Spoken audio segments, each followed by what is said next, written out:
Hello, everyone. How's everyone doing today?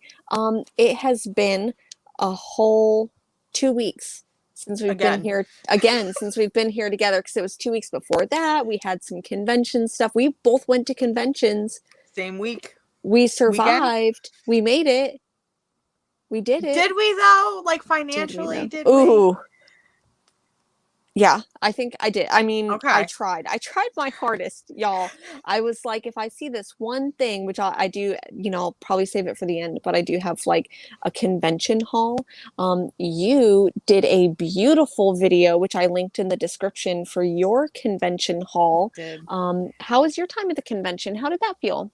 It was surreal, if I can Yeah. say that, because it Mm-hmm. was my first show in 2 years since we went into lockdown. Mm-hmm. And what's even more ironic about it is that particular show was the last show that I went to before we went into lockdown. Like literally a week later, we went into lockdown. So I'm like, oh God, hopefully it doesn't happen again. But it was just really weird. And even stranger was seeing, and I don't know if this went for yours as well, because you went to Rose City I did. last weekend.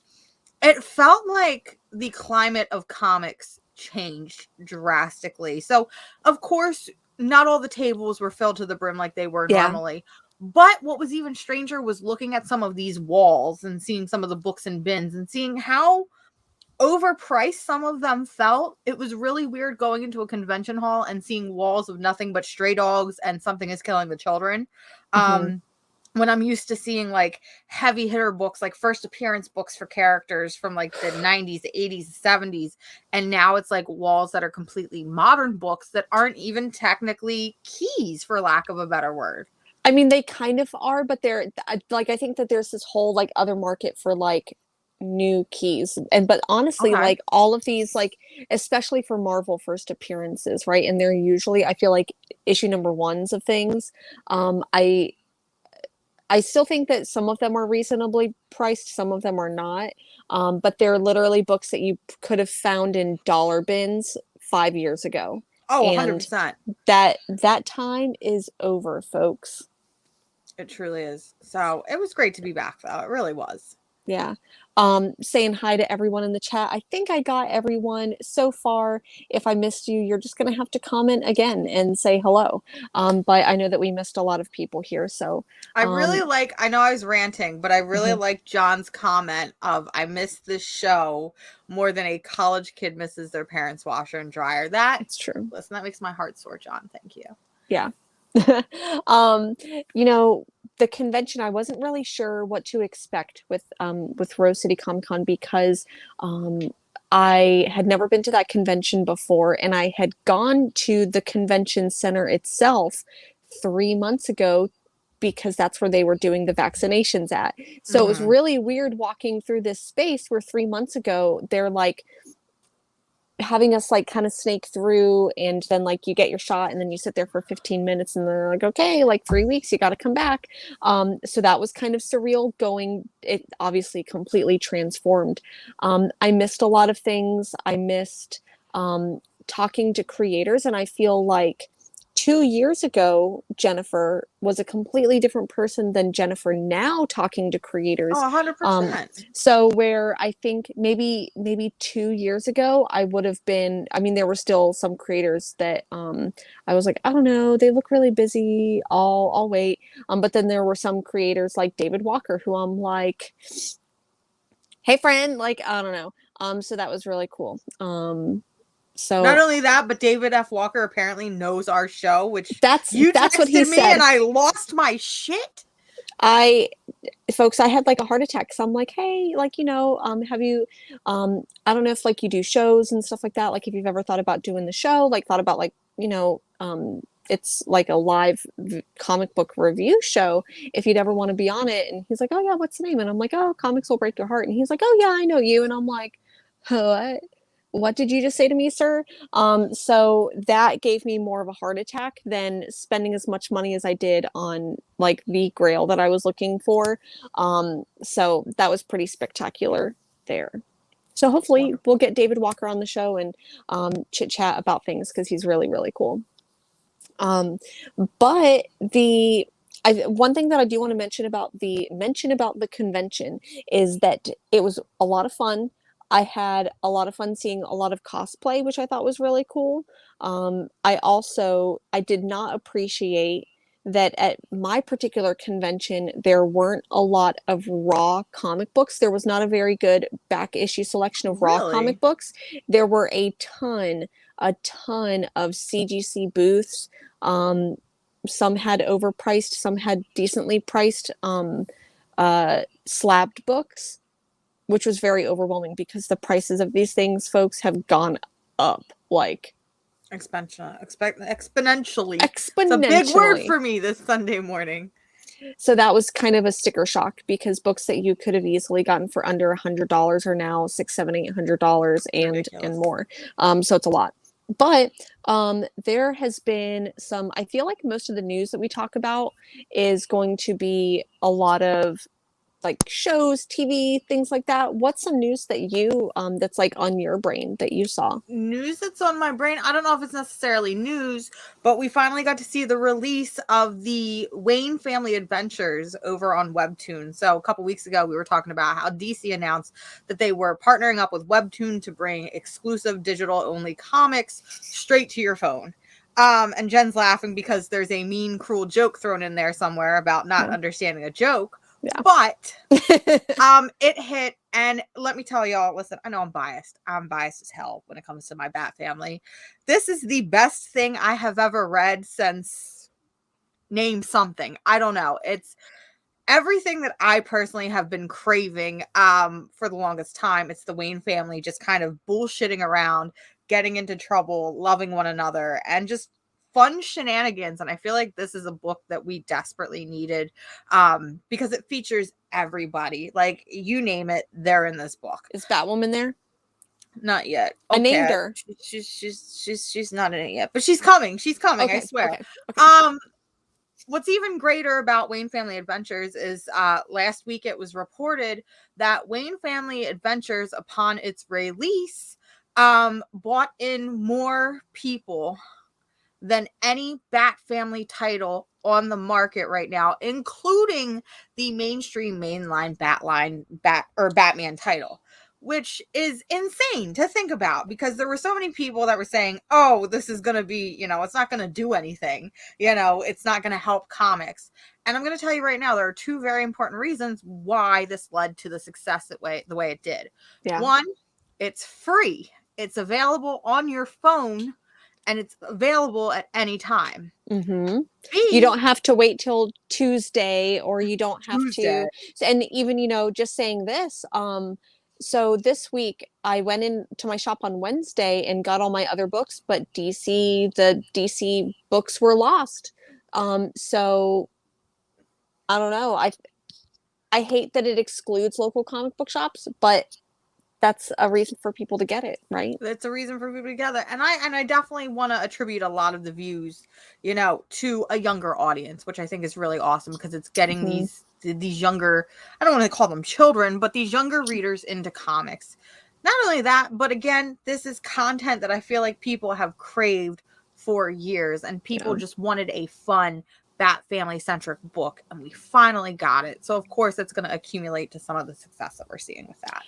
I haven't read this. I haven't downloaded Webtoons, and your review of this obviously makes me want to. How often, like, what does the issue format look like? It's obviously scrolly, yes, a scrolly it's obviously format. scrolly. It's formatted perfectly for your phone. I believe it was 2 weeks ago they released the first 3 quote unquote chapters. However, each individual chapter almost feels like its own anthology story, so you could honestly pick it up anytime, anywhere. And then I know last week it did release, and I don't remember what day it released on, but typically Webtoons release or try to release on the same day and follow some sort of pattern or schedule. So I'm assuming that we're going to be getting one more issue coming up this week, and that the 3 releases that we got in the beginning were just because, hey, it's new, come try it. Yeah. Speaking of like, sorry, let me finish one thought really quick. So when it comes to the like Bat Family, I haven't read it, but my perception of it is that it's very similar to these DC Inc. books that have been coming out, Yes. which I know I've been really liking. They did a Swamp Thing one this last year. They also did Poison Ivy Thorns has Which was probably been amazing. my absolute favorite so far. I did get this one this week, but I haven't read it yet. But I got Unearthed, Jessica Cruz story. Oh, And the artwork looks so like beautiful. I love how each one of these is very similar in like age group, featuring DC characters, because it's showing like all these DC characters as like young adults, and it's obviously geared towards that, but each one is very, very separate from one another and separate from the world that's going on, but it still feels familiar. But this one and looked really, really it's a perfect jumping on point for a lot of hmm people, honestly. yeah, for sure. So speaking of shows or things that have, I know we're kind of jumping here, but this is the best segue that I know. But there's a show that we both watched that released 3 episodes, and I only watched 2. You watched 3. Hmm. But Why the Last Man? I've really been liking the 2 episodes that I saw so far. I read the first 2, maybe 3 books about 15 years ago, maybe 20 years ago at this point. Jesus fucking Christ. Um, what are your thoughts on it? I'm obsessed. I am obsessed with Why the Last Man. This feels like a show that has been in, I don't want to say development hell, but it feels like it's been coming out for like 10 years now. It felt like every Mhm. time I turned around, people were talking about Why the Last Man, Why the Last Man is on its way, and it's finally here. And honestly, I didn't even realize it until it popped up on my feed. I was like, holy shit, it's actually out. Mhm. Um, Why the Last Man is a post-apocalyptic story where everything, because it goes to both humans and animals, anything with a Y chromosome has suddenly died, except for one man. And it kind of follows that story. If y'all know, I'm a sucker for post-apocalyptic stories. It's my Really? favorite genre. I love post-apocalyptic stuff. I love how creative it can get. When we look at titles like Mad Max, when we look at books like Apocalyptic Girl, Yeah. and I really like seeing how creators, whether it's comics, movies, TV, or otherwise, you can really develop a world of your own. Yeah. Or you can fall into that standard stereotypical, okay, the world has ended. But it really does lead you to get creative, not only with how the world has developed afterward, but the way that people interact and the way that characters interact. So seeing a show that is primarily women and seeing how it's women that are coming into their own and that are taking the reins and taking the power, it really hits home, Yeah. especially with our current political climate and the way that everything's going on. We can definitely see, because a lot of people were talking about how if there is one book that has not aged well, it is Why the Last Man. And I can Yeah. understand that and see that. And it really does feel like they've taken the time, and maybe that's why it took so long for it to eventually release. It really does kind of show how they've kind of adjusted it for the way that things are right now. We see it Mhm. again, a lot of our own political climate showing up in it with, the whole conservatives versus Democrats, going against each other, even if it's just women against women. We see a lot of trans issues come up, which we were discussing backstage that could Yeah. go one of two ways.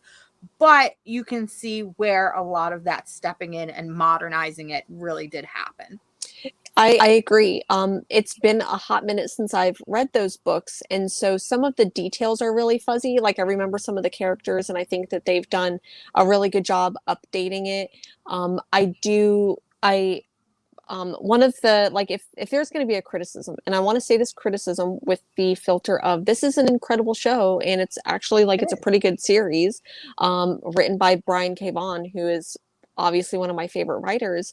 But one of the things that I was very curious about is how are they going to talk about these like issues of gender and as well as sex. And in the show so far, they to Travis's point, they added a trans man character, and this male character does survive. And so I think one of my criticisms or maybe perspective of it is is this getting into turf territory where we're saying that, okay, well, a trans man survived and only women survive? What does that say? Or, how do we have that conversation affirming that, like, trans men are men and trans women are women? Like, how do we have that conversation within this scope of things? I still think that it'll do a really good job of it. So I'm not like, I don't know. I don't want this to be You're not like, like burning bridges on the yeah, I show don't want yet. people to be like, see, even, lefties are canceling it, because that is certainly not the case whatsoever. So I'm excited to watch the show. I've only watched 2 episodes.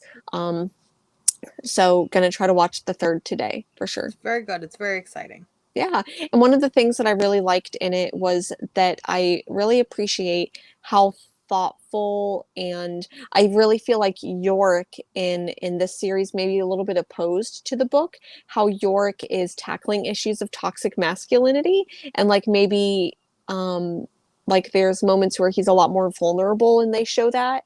So I do really appreciate that. And even in a world where like there's only people with X chromosomes, where does toxic masculinity fit into this? And it still exists.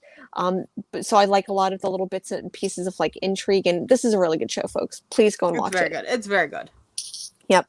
Any other shows or anything else that you're watching?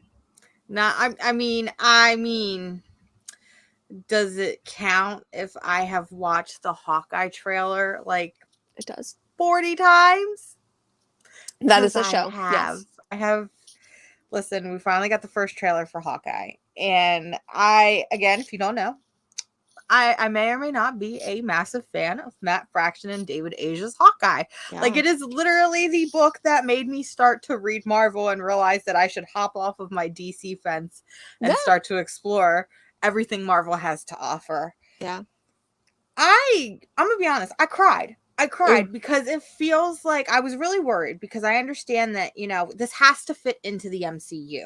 Mm-hmm. But you're giving me Kate Bishop, you're giving me Lucky the Pizza Dog, you're giving me Jeremy Renner as Hawkeye, which, okay, it's besides itself. I'm like, it's not going to be the book to a T. And I was I can live with that, and I can, sort of accept that, but I'm still going to be a little upset. However, watching the trailer, it feels like almost a direct adaptation of the David Asia and Matt Fraction run. We've got Russian track soap mob bosses. What are they? Is it bro or dude? The bros. The bros. We've got the Russian track mob suit gang. We've got, there's a scene where Kate and Clint are talking about different arrows while Clint's driving down the highway. And I'm like, holy shit, that's a scene from Hawkeye Volume 1. What the actual fuck? Lucky the Pizza Dog, he's going to be perfect no matter what he does. My only complaint, and it's very possible that they're saving it for a season 2, there's a severe lack of Madame Mask. And I really love Madame Mask, and I want her. But listen, if y'all are saving her for season 2, that's fine. I understand. I need November to get here now. Like, I need Hawkeye injected into my veins. I need everybody to fall in love with Kate Bishop. I'm ready for Funko and Marvel Legends to just completely destroy my wallet, because I'm going to be buying everything Lucky the Pizza Dog related. I don't even care. Yeah. I'm so excited for the show. I'm so excited, y'all. I think that they're even in comic book communities, almost anything that Matt Fraction, well, maybe not Matt Fraction does, but I feel like Hawkeye, the Matt Fraction run, it gets a lot of credit, but maybe not even towards like a lot of mainstream comic readers. So I'm hoping that this show gets people into that series, because it's incredible and really worthy of a lot more love. It deserves a lot more love than it has gotten, even though it does get a good amount of love. It deserves more. So I'd highly recommend the Matt Fraction David Asia run for sure. 100%. It's like weird, it's quirky, and it's feels like an indie comic. It doesn't feel like a Marvel comic. Exactly, which is always like the comics from the big two that I really appreciate for sure.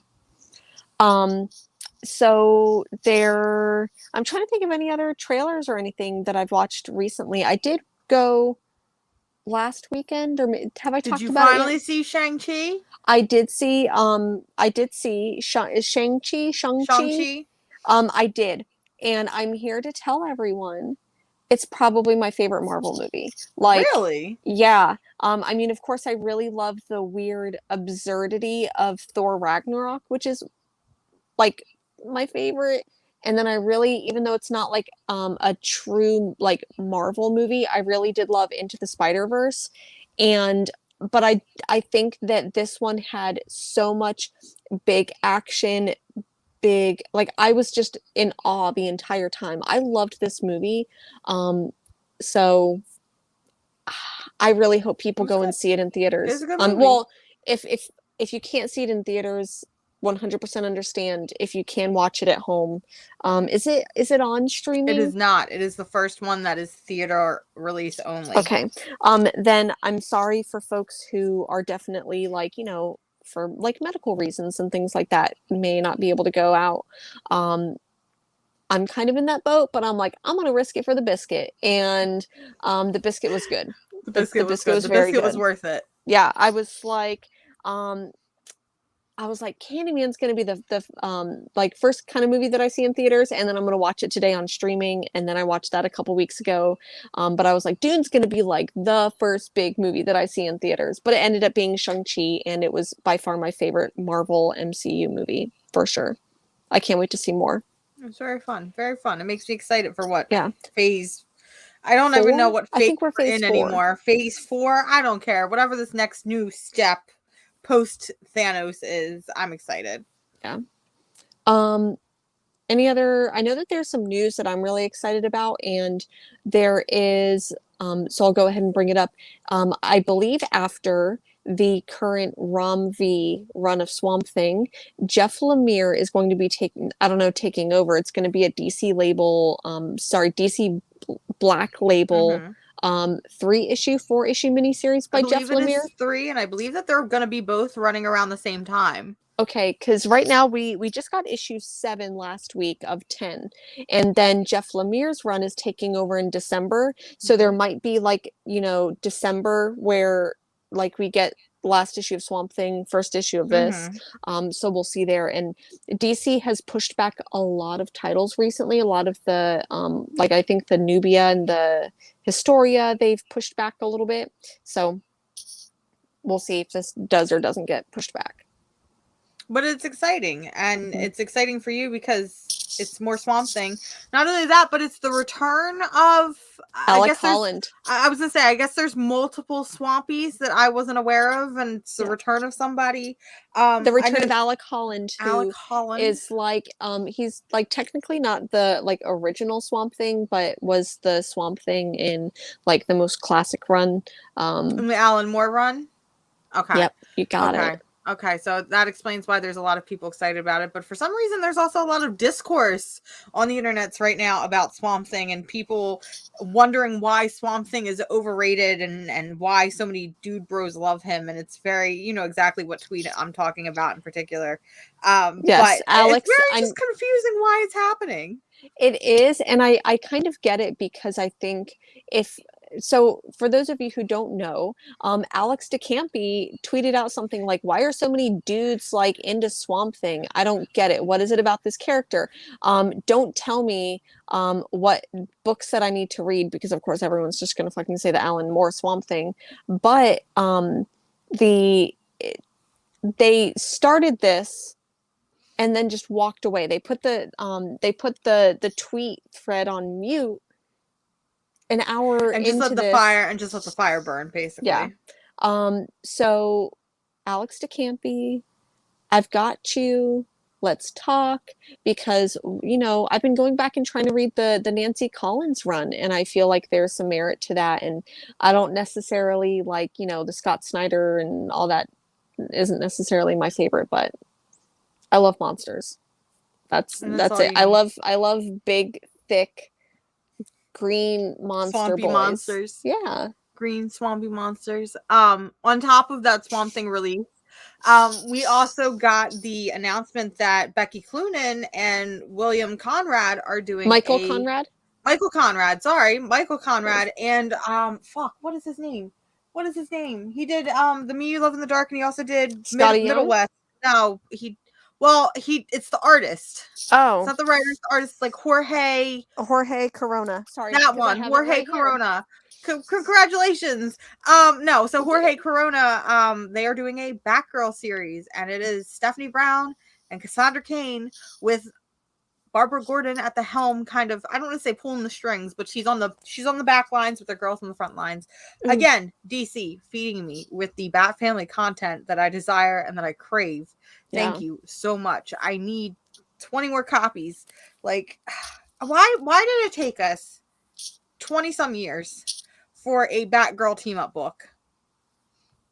Why? I just want to talk. DC, we'll talk later, DC, but I just Well, we want to know that talk. you're watching I just want because to talk. everything that we're like, hey, let's will this into existence, and it just gets done. And it just gets done. So Yeah. maybe I can will some other things into existence. Again, we'll talk about that later on in the show. Yeah. But I think our final last big news, and I actually forgot to mention this backstage to you, but IDW announced this week that they are ending their relationship with Diamond Distribution, and that they are also moving over to Penguin House Publishing for distributing, which Marvel did earlier in the year. Now, IDW, if you don't know, IDW has actually been doing this for years now with their trades. It's only been with their single issues and floppy copies that they've been distributing through Diamond, and then everything else they've been doing through Penguin Publishing. However, I'm guessing that because Marvel started this sort of domino, that they are now moving their single issues to Penguin. And it just makes me wonder how many more publishers we're going to see, because this is the first indie publisher to break away from Diamond. So technically, DC did it last year. I feel like DC was kind of the catalyst for some of this, because DC, in the middle of a pandemic, was like, hey, we're all of a sudden going to cut ties with Diamond. We're going to do our own distributor, and, there's stuff with that. Scout also went with Diamond. So technically, IDW isn't the first indie publisher, because I guess Scout now also is distributed by Lunar. So I do think that, like you said, since Marvel, IDW does a lot of partnerships with Marvel, like with some of their licensing stuff, like with Star Wars and Marvel. Star Wars, yeah, especially Star Wars. So I see this, I get it. From the perspective, when I hear this type of stuff, my heart always goes to, like, how is this going to affect local comic book stores? And with, I got the chance to, like, kind of pick my shop owner's brain about it. And she was saying that this feels a lot better than what DC did, because Marvel was like, hey, 4 or 5 months from now, we're going to be doing this here. We're going to give you, like, a much more clear cut way. So part of me, not necessarily that I want to side with Diamond, but part of me is like, Diamond, you better introduce something better than your fucking pull box in order to get people. Yeah. 100%. Really quick. So I've got the Cerebros right here. I got a chance to hang out, and the video podcast should be up later today. It said 3:00 my time. I hope that's correct. So probably 4 p.m. Central Time. I did put the link in that to the description. So when we're done here, folks, head over to there. Also head over to Mars's channel, because she has a new video up too. So I do. Alrighty. Are you ready to get into comic books, or was there anything else? I think that's everything. I think it's time to jump into comics, because we've got 2 weeks worth to cover. I feel like I tried to do a really good job of reading as many books as I bought. I read all my books. I'm so proud of myself. Round of applause. I did it. Yay. I can't say that I read all of them, but I feel like I read a majority of them, and I think that counts, right? I mean, you buy 3 times the amount that I do. So this is my stack for 2 weeks compared to your stack for 2 weeks. So I feel like you've at least read through, maybe not the same books, but you've at least read through the same amount as this here. Some of these are maybe older than 2 weeks, but this is what I didn't read. Oof. Do you want to go through what you didn't read? Yeah, let me do that. Let's do that. We're going to change it up a little bit. Ooh. So actually some of these I read, I just didn't bag and board. Okay.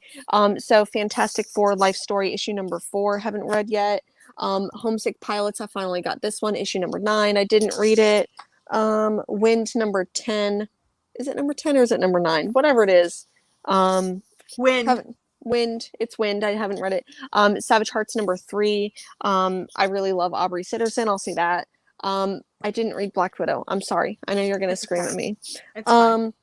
Also, Star Wars. I don't know why I'm getting these. I did just order. Speaking of which, really quick. So, Rodney Barnes is writing one of these Star Wars bounty hunter ones, and I just pre-ordered it, and it's also Rodney Barnes's birthday.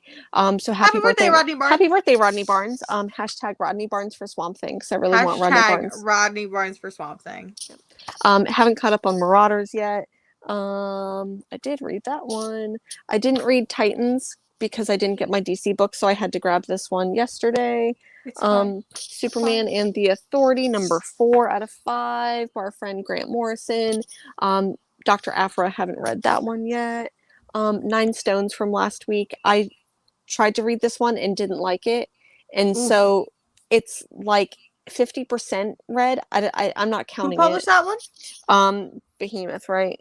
Huh, interesting. Oh, but there's a book from this week that I really did like that I think makes up for it. Didn't read Defenders number 2 because, spoiler alert, I also forgot to read issue number 1. So we'll see if that ever gets read. And then I also picked up, here, I'll do this. Daredevil, haven't read. Excellence came back. I haven't read it. I'm sorry, because that's such a good series. And then Witch Blood number 6, I haven't read. And then I also picked up Trover, the first 2 issues. It's done by Tess Stone, who did Not Drunk Enough, and it's like really wacky and weird. And so I really need to read that. So it's Rick and Morty, right? It's from the creator Justin Roiland of Rick and Morty, but it's apparently like not 100%. I thought it was a Rick and Morty spinoff. I'm gonna be honest. I thought it was too, and that's why I'm like, I don't know if I'm gonna pick this up and read it. It does have that feel to it, but I don't think that you have to watch Rick and Morty in order to read this. Josue is yelling in all caps, do not read 9 Stones. Oh, don't tell me that. That is a book they are very passionate about, apparently. Josue, you'll have to tell me all about it, because I did not even pick that one up, but I'm very curious. It is a Behemoth title, right? I'm about to read it right now. So let's go ahead and do 9 Stones. Behemoth is just, I got feelings about Behemoth, and I feel bad because I'm sure they're wonderful people, but man, I got some feelings about y'all. Some feelings. As Jen actually sits down and reads 9 Stones live on camera. It's fine. It feels like, I mean, it is kind of a really quick read, it feels like, because the panels are really big and there's not too much dialogue. Even then, I feel like if things are too simple for me, then I'm just like, I don't like it. But then if things are too complicated, I'm like, I don't like it. Okay, I won't read it right now, but I'm going to put it right here, just in case. Oh, no. What do you want to start with? Who in the chat? The chat, friends. Do you want us to start off with Marvel? Do you want us to start off with DC? Do you want to start off with Indie? Maybe we should start with Indie. We never start with Indie. We don't. We normally do start with Marvel or DC. We usually start with the big 2, and then we work our way through. Let's get it done. Let's do that. Let me separate. Let's separate here. Okay. So should we start with good? Should we start with actually, looking at this, there was a lot of good indie books. There was maybe like 2 that I really did not like. Indie books. Okay. What books what's top on your pile? Yeah. I'm just gonna talk about my favorite book. It's on the top. Okay. It's my favorite book. I'm screaming about it. Listen. Oh. The Me You Love in the Dark is my favorite series in the whole wide world right now. It is everything that I've ever wanted. This might be my favorite series of the year, next to maybe Stray Dogs. I know we're only 2 issues deep. We said that about Hollow Heart, and remember how that turned out? Shut up. This is what I wanted Hollow Heart to be. Okay. This is The Me You Love in the Dark is a very special paranormal romance that Jen has left me while I ran about this, because she doesn't want to hear me rant about it, because I already texted her a long rant about how much I love this. issue 1 was good, and I kind of enjoyed issue 1. Okay, I enjoyed it enough to put it on my pull list. Following the story of a young artist who rents out a creepy mansion because she has lost her artistic spark and she is trying to find it. Issue 1 kind of lends off to there's something in the house that is with her. Issue 2 becomes a love story. It really does. So or like she a starts friendship blossoming. I don't know. I mean, I'd be okay with if it was a friendship. Maybe my heart just craves supernatural romance. Listen, Yeah. I want to live out my goth girl dreams and have a supernatural romance. I just love how intimate the two of them are because it's simple conversations, like them having coffee with one another. And at one point, the creature, because we are led off to believe that it is just a ghost. Yeah. A simple ghost. And then the way that this issue ends, it's like, okay, no, it's something much more, I don't want to say horrifying, but it's not a ghost. It's definitely an entity of some sorts, demonic, supernatural creature otherwise. But it's like these tender moments where, the creature will, or the spirit will be like, am I making you uncomfortable? Do you want me to leave? And there's something very romantic about the idea of consent and making sure that your partner is comfortable, or Communication. I don't know. There's something very sexy about that, if you will. I don't know. Ooh. I read this particular issue like 4 different times because I'm like, I want it. I want more. I want so much more. I love it. I love it so much. And yes, Greg, read issue 2, please. Yeah. Issue 2, I think, was much better than issue 1. And I'm kind of conflicted about, I kind of wish this was the first issue because when I read the first issue, not a lot happens and this is a limited series. So I'm like, for it being a limited series, it needed to just like step on the gas a little bit more and it didn't. I think it should have been an oversized first issue, like if they had combined issue 1 and 2 together. So I do like the romance, the friendship between her and the entity. I really appreciate that. I still wanted the gas to be pumped a little bit harder, in that like I wanted to see like her and the ghost smash. I don't know how that would work. I agree. But that's what I wanted to see. I would like to see. I agree. I would like to see that. I know it's happening off panel, and I don't know, but maybe like the first panel in issue 3 could be just Smashing. or I was going to say post coitus in the first panel of issue number 3. That's my pitch. I love that. I love that for me. I love that for you. I love that for our young protagonist. Yeah. I love that for Scotty Young and for Jorge Corona. So I've really fallen down the rabbit hole with this book. Okay. I become obsessed with things very easily. And when I do, I kind of hyper focus and fixate on things.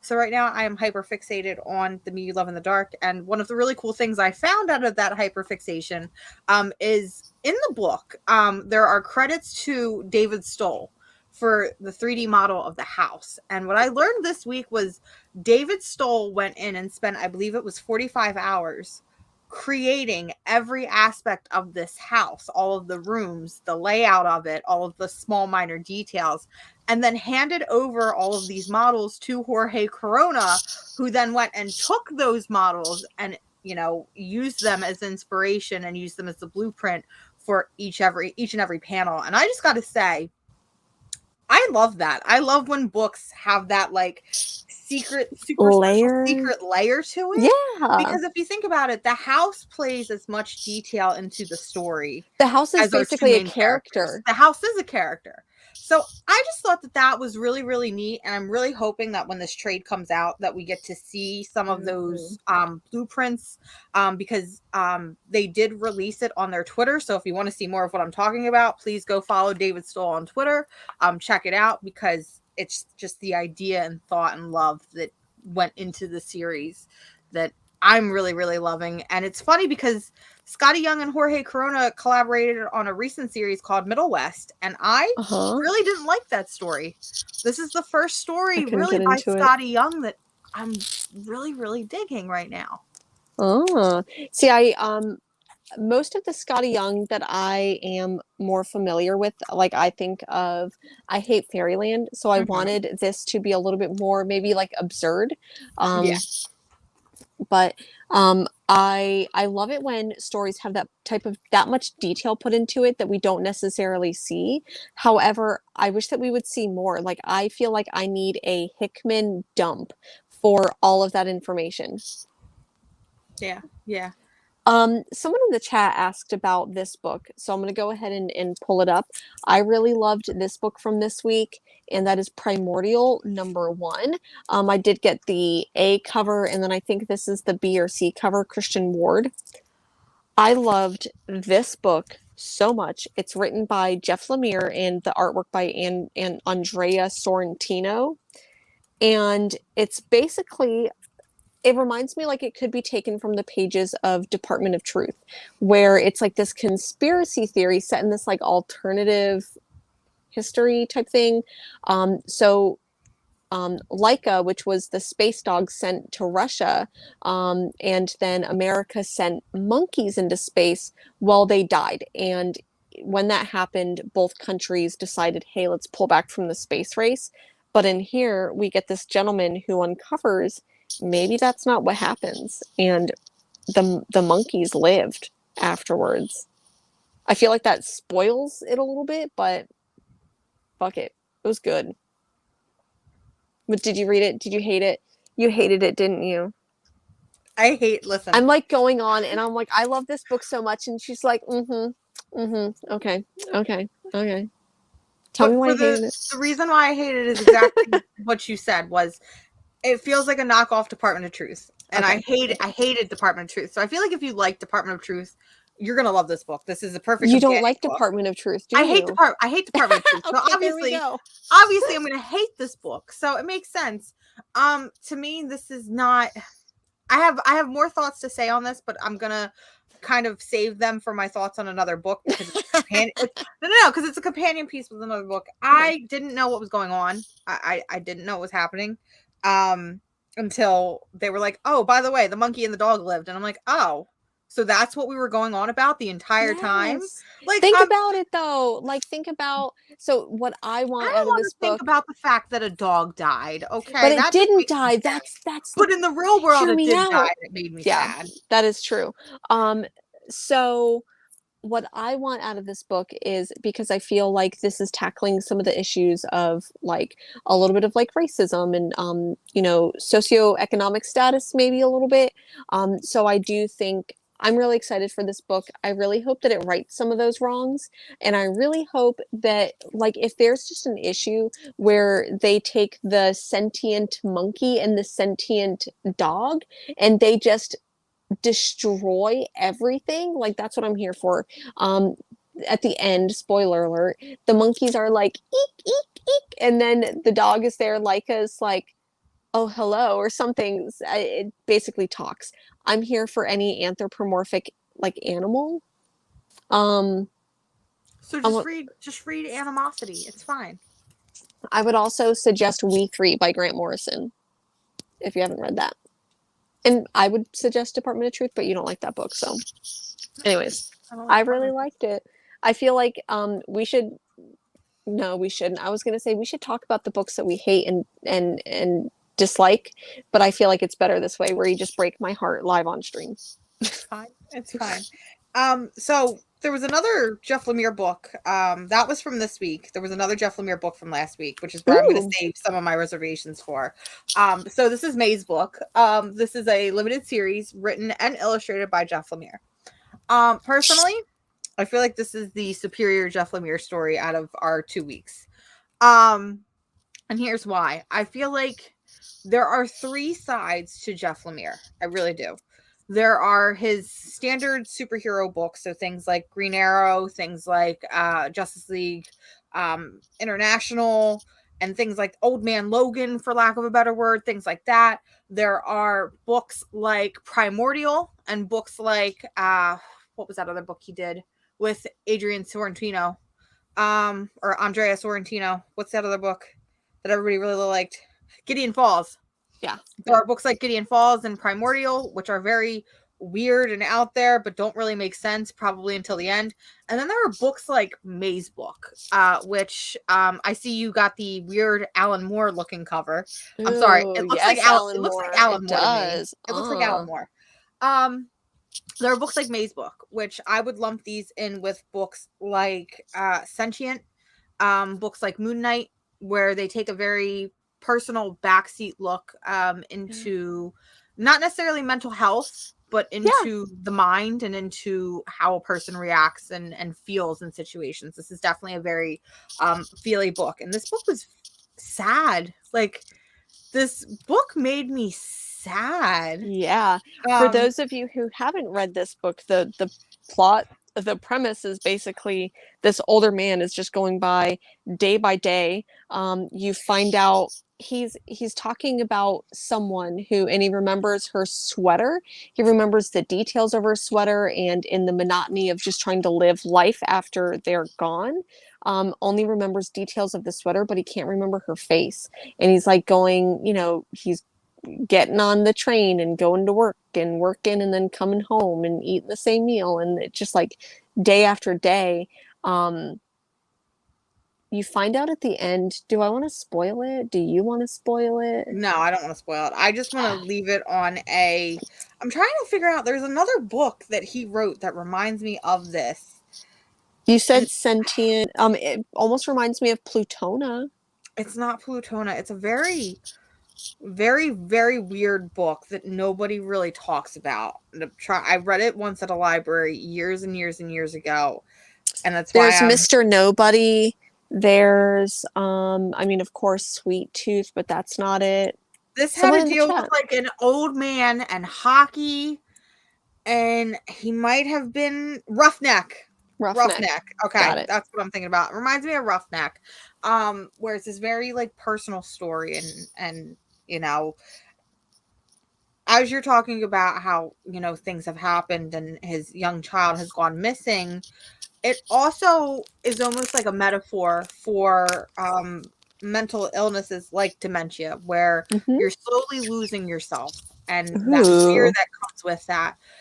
But also too, just the idea of a routine and realizing that like I myself, there are days where I feel like I'm in a routine and I don't feel like myself. And I feel like if I don't pull myself out of it, I'm going to get caught in that wheel and I'm never going to be able to escape from it. And I think that's where the extreme sadness from this book came from when I was reading it, because I saw myself in it and it started to flick on my fight or flight switch. Ooh, yeah. Like, oh no, like I need to stop this before it's too late. It's a very good book. I personally feel like it's not going to do well as single issues. I personally feel like this should have been released as an original graphic novel. So I personally am waiting until that is released, because I just feel like issue to issue, the overall story in itself and the meaning behind it is going to get lost. I agree there. And I think that there is a compelling enough thing that happens at the end where I'm like, but I feel like we know that there's going to be some mystery just based on like the cover, based on the title of the book and the way that the story is written. We know that something's going to happen, that like there's going to be a catalyst, and the catalyst does happen at the end of this. But I feel like I feel like we know that it's going to be a weird ass mystery. There may not be enough shock at the end to be like, okay, I need to pick up issue number 2. But so far this is a really good book, and it is very good. At first I really did not like Jeff Lemire's artwork. But I think that it really works for this one. And I just love the big spread pages like this. So yeah, it was pretty darn good. I preferred Primordial. Yeah. But it was still a really good book. Maze Book was good. Is it 4 issues? I believe it's 5. 5 issues. I believe it's 5. Oops. So. Okay. What other indie books did you get? Indie books. There is. All right, I just gotta talk about it. I just gotta talk about it. I The have a feeling. Oh, final issue in the final arc of, or not in the final arc, final issue in this arc of Seven Secrets. Listen, this book gets gayer, okay? I don't know how, but this book got gayer. So in Seven Secrets number 12, I haven't read it, so I will be right back. Okay, so in Seven Secrets number 12, we finally get to see some of the backstory between Kanto and Amon. We learn that Amon was originally supposed to be a holder, and that because of his parents and his lineage, because we see that he has experienced the same thing as Caspar, where his parents, had a fling, and, that ended up with his conception, that rather than losing their child, they basically gave the child over to the order, and he was raised as the order. But because of his relationship with his mother, who would have been his keeper, it basically disallowed him from being a holder. And it really does set up for the third arc. I think that when we finally get to see that conflict between Caspar and Amon, the fact that their lives that they lead are so similar, it's going to be extremely, extremely bittersweet. And it's going to lend off for some really great character interaction, as Tom Taylor always does. I love this book. And the way that this book ends, it feels like every time Tom Taylor wants to end an arc, he ends it off on some really weird, batshit crazy stuff. And he definitely did so with this issue. So Seven Secrets number 12, this ends the arc. So it is going on to another hiatus for a couple months before it returns. So it is the perfect time for you to catch up on this book, because it's definitely my favorite ongoing series right now. No ifs, ands, buts, or whys about it. This is my favorite. I did know that. That it was your favorite. I'm sad that I feel like I haven't done a very good job of catching up. Okay. I did flip through this book, but I think that I haven't been keeping up well enough with it and missed the last couple issues. So I'm like, wait, where the fuck am I? That happens often though, so it's not necessarily the book, but it's super gay. It's super gay. That's all you gotta know. Super gay. super gay. Love it. What other? I've got a whole other stack of indie. Did you read? Here, I'll go ahead and I'll do the next book. Did you happen to read issue 2 of the last book you'll ever read? I did not. Okay. In the first issue, the main plot of the book is this author has written a book, and she talks about humanity, and she talks about how humanity's desires, and like we basically try to as human beings, we censor ourselves, I guess, but we really just want to go apeshit crazy, where we basically just want to purge every day. Don't you ever want to lose yourself? Don't you ever just want to go crazy? That's exactly what this book proposes. Yeah. So I feel like this book has some potential, but it's not hitting it for me, and it still hasn't really. It does go a little bit further. I also think that part of the reason is because we've gotten some extremely spicy covers with this, and nothing spicy really happens in it. It's Cullen Bunn. What do you expect? You're not getting any spice from Cullen Bunn. No, not at all. Like flavorless white bread.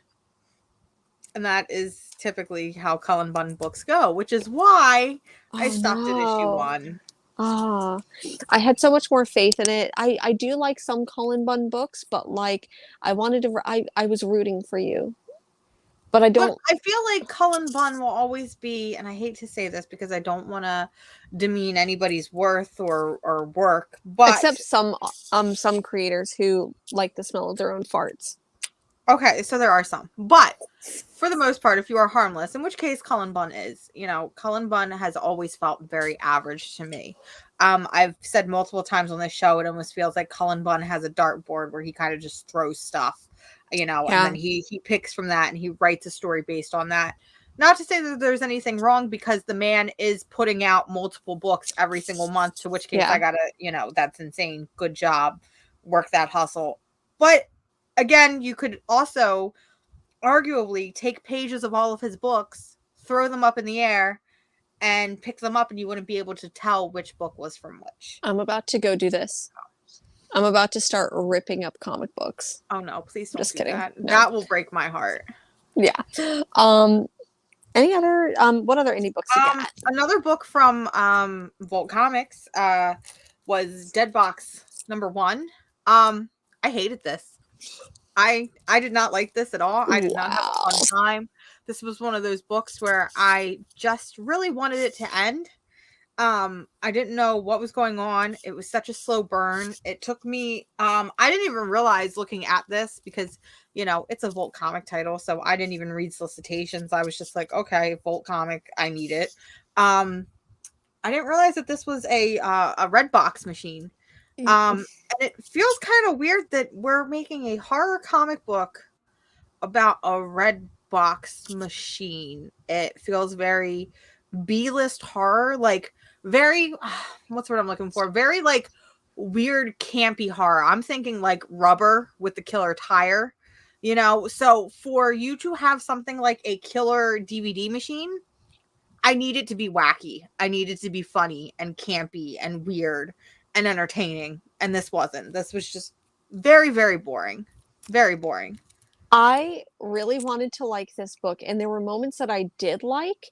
Um, I feel like I was sympathetic towards the main character who has found out that her dad is sick with something, ends up coming home from college, and I guess she's taking over the shop, whatever the shop is. She's taking over the family business. And Which we so she, find out at the very end it's a gas station. Like, for the longest time, I'm like, what kind of shop is this? Is it a supermarket? Is yeah, is it it a like a, convenience yeah. store? It ended up being like a gas station convenience store, and we weren't led to believe that until like the second to last page. Yeah. And so she ends up renting so in this town that she lives in, and I can be a little bit sympathetic because I feel like I've lived in towns like this where she says that there's no movie theater and there's basically nowhere to go. So the only entertainment is basically the red box in this small town. Um so I do feel like there was some sympathy there. But she plays this movie that is this weird Star Trek Flash Gordon movie, and I Yeah. really wanted to like it because I love weird sci-fi and I love Star Trek. So I'm like, oh, this is going to be really cool. And it didn't make any sense. Part of me is like, maybe I need to go and reread it. But the fact that I have 30 books like a week to read, I'm not going to go back and reread this. And so I'm probably not going to pick up issue number 2. And that's sad because, once again, I was rooting for you.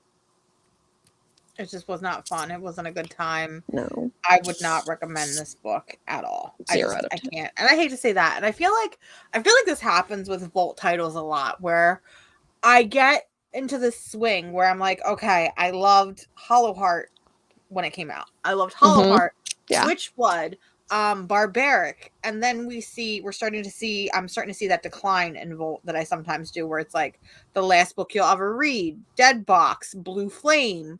So I'm hoping we're slowly going to come back up on that uptick and just rise again. And that's okay because I still love Volt. I think that Volt still publishes consistently some of the best books on the market right now. Yeah. And not every book is going to be the best book you'll ever read, and that's fine. And there's something in there for everybody. So I'm hopeful. There's the new one that's coming out, I believe, next week. I can't think of what it is, but the cover is just it's blood on flowers, and I'm like, okay, this is interesting. I'm here for this. Fingers And that crossed. comes out next week? I believe that comes out next week. So fingers crossed. That will be a good one. Someone in the chat asked, I think that it was Miss So, Mm-hmm. asked if we had read Ma. And I already know that you and I both have very, very conflicting opinions about this book. I have conflicting feelings on this book, period. Yeah. I'm very I don't know how to feel about this. I read this at work, because it was a slow day, in the government world. It was a slow day. So I read this at work and I put it down, and I guess I was very loud about it because I was just like, don't know how I feel about this. And my coworker looks at me and she's like, You all right? And I'm like, yeah, I just read something that was really weird. She's like, is it one of the ones you have to review? And I'm like, yeah, and I don't know how to feel about it. So did you also have what were your opinions? Were they positive? Were they negative? Were they conflicting? Positive with a Okay. bit of conflicting, and here's why, I is think that's how because I feel. I do not like to read any books that um feature or are written with like rape and sexual trauma as the main Mhm. storyline or the main like plot driver. And that is, so I apologize, trigger warning. There are a lot of moments in this that are very uncomfortable to read. So um, there is a like little blurb at the beginning of this book that's like, if you've experienced anything like this, check out Is Rain, there? Rain, and it's actually very, very hard to see. It's on the inside of the front cover. That's why I'm going right here, because it's on the inside of the front cover. It's very, very subtle and very hard to see. I'm glad that they put that there. So the plot of this Oh. book is that this young woman and her sister go to this like women's empowerment retreat.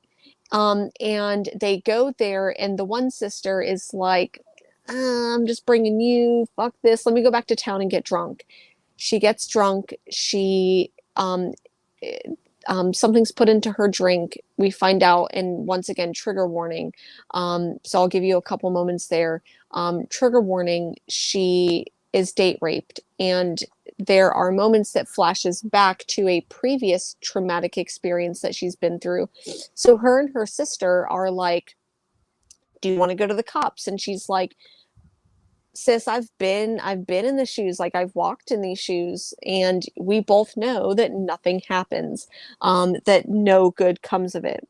Um, and I like that this is all taking place in the universe, or at least in this environment of like this women's empowerment retreat, because I think that there can sometimes be a lot of um, uh, I don't know, in those types of circles, it's very much like flowers and, women's empowerment. We're feminine and we're like the moon and men are like the sun. And I don't know.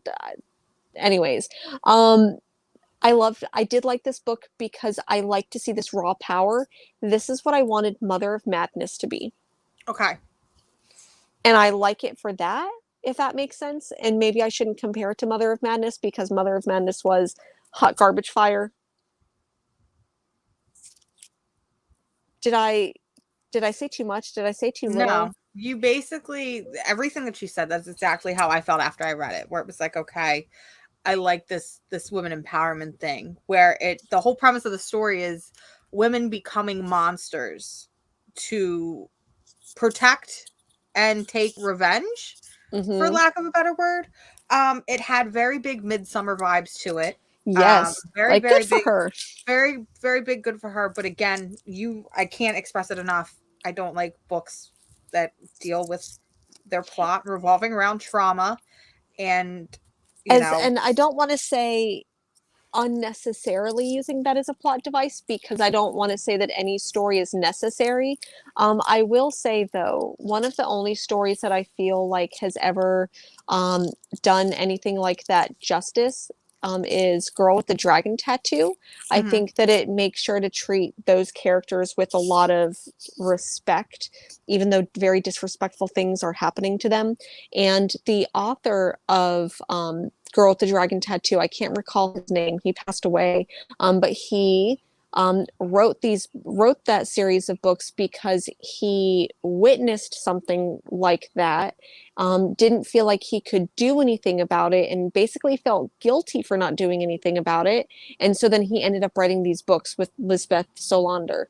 Um, so I feel like that book does it right, does it well. I don't know, Mhm. that feels weird saying that, but No, no, no. um I understand what you're saying. I And really so just want to see Ma, is that the, I don't know her name. I really just want to see her go, I want to see her go ape shit all over everyone's asses, and I kind of want to see her destroy the world.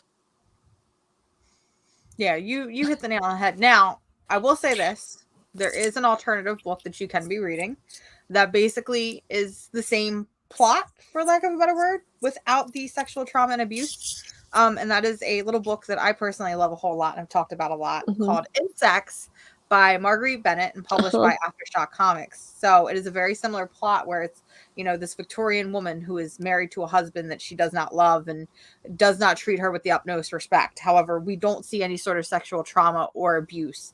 It is just, my husband is a piece of shit and I don't like him. And she falls in love with her.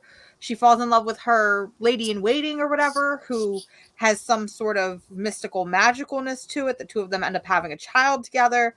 But in the premise of this whole story, our main character is kind of becoming this monstrous insectal being and takes revenge on her husband and his family without having the sexual assault and trauma that often comes with these sort of stories. So I love the premise of, again, women becoming monsters to protect, defend, and revenge. I absolutely love that.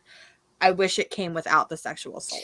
Yeah, to me, I mean, it's a tough, I think it's tough because, like, even thinking about stories that feature underrepresented characters and stories that feature like racism, a lot of times I think what'll happen is that characters of color will be featured as the main protagonist, and then the only plot line that they're really facing is just beating up racism, right? But I think that the world is a lot more complex than that. And so I think that it needs to be spoken to, but we need to see women gaining power in other ways that just don't just necessarily feature trauma, if that makes sense. But I still, I liked this book. I will be picking up next issues of this for sure. I think eventually when it comes to trade, I might read it. Okay. But it's definitely a book that, you know, if you've gone through this sort of thing and you can't, even if you haven't, if it's something that triggers you and you can't read it, don't push yourself to do so. Don't feel guilty about not reading it, because it is one of those very heavy-handed books. It is. It does not pull any punches, for sure. It doesn't. I don't think we see any graphic scenes, but I think that even the trauma after when things like that happen, going to police and going to what you assume is justice system, you find out that the justice system isn't very just, right? And one of the things that this character says is that she's like, you know, this happened to me before, and they basically just did a character study on me. They found out that I drank, so then that became the problem. Like, I was all of a sudden like this young girl that drank, so I deserved what I got. No, the line that got me with that one, and this is, I'm being a little graphic with this one, is there's a comment in the book that because I had an orgasm, I deserved it. Yeah. And that, I think that is, can I be honest? I think that's the line in the book where, while I understand, you know, it being a part of it, but also not being a part of it, sometimes it's more of the after trauma than the actual trauma itself that can be the hardest part to get through. Yeah, for sure. So if any of that was triggering to you, I deeply apologize. I think it did needed to be talked about. So I don't know. I really just hope, like I said, that she just destroys the world. Yep. That's what I'm hoping for.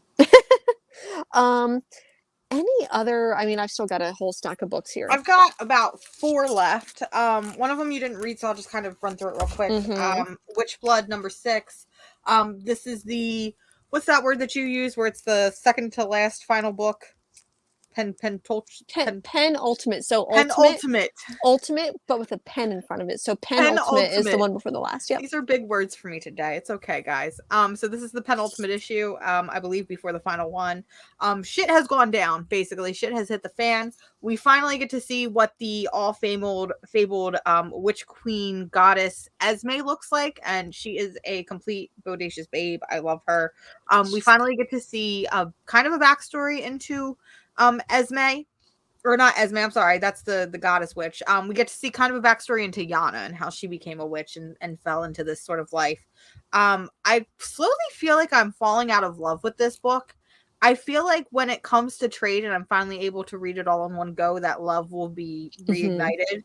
Yeah. But issue to issue, it's getting to be a little hard to read. It's still one of the most gorgeous books on the market, though. I think that's why I felt that, especially in issue 3. I know that there was a lot of like fun elements with like music and stuff like that because we get um uh way down yonder on the Chattahoochee, like we get like music like that in it. Bless you. Thank But you. we I feel like a little bit of that, no pun intended, magic wore off a little bit for me with single issue to single issue. So I'm definitely, even though I still picked it up issue by issue and missed a lot of it, I'm looking forward to reading the trade for sure.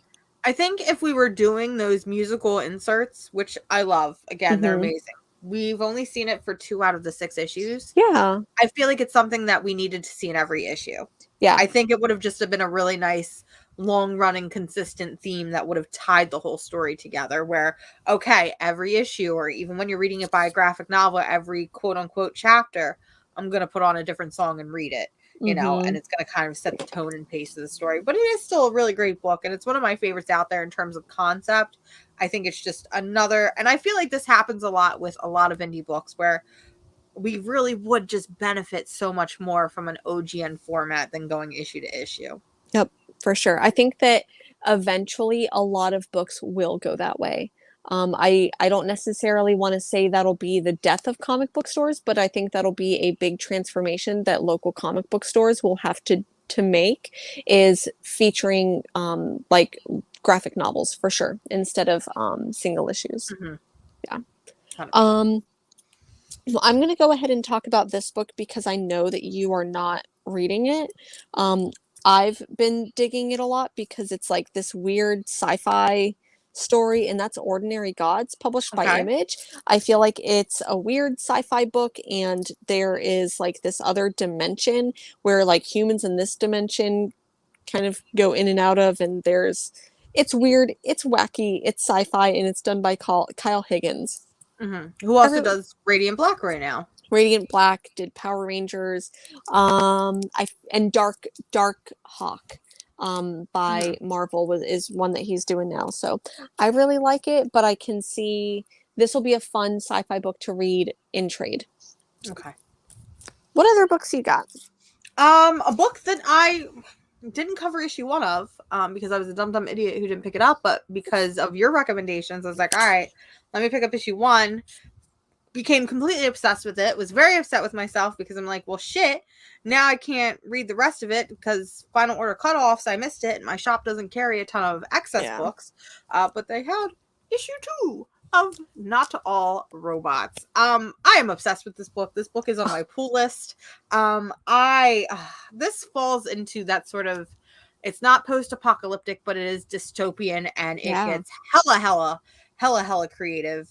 I love this book so much. So, you kind of recapped it for us a little bit, a couple weeks ago, where, robots haven't taken over, but they're definitely doing all of the dumb, mundane things, and humans are kind of just like, la-di-da-di-da-di-da, I'm going to enjoy my life now. And it's all about the robots kind of being like, well, why can't we have lives too? And then at one point, there's a robot that basically kills an entire dome full of people in Disney World, which In is Orlando, yeah. in Yeah. Orlando, which is kind of funny to me Yeah. because then we get this really long post conversation of, well, humans are kind of awful and maybe y'all need to be thinned out a little bit, so that Ooh. way we can kind of retake the earth.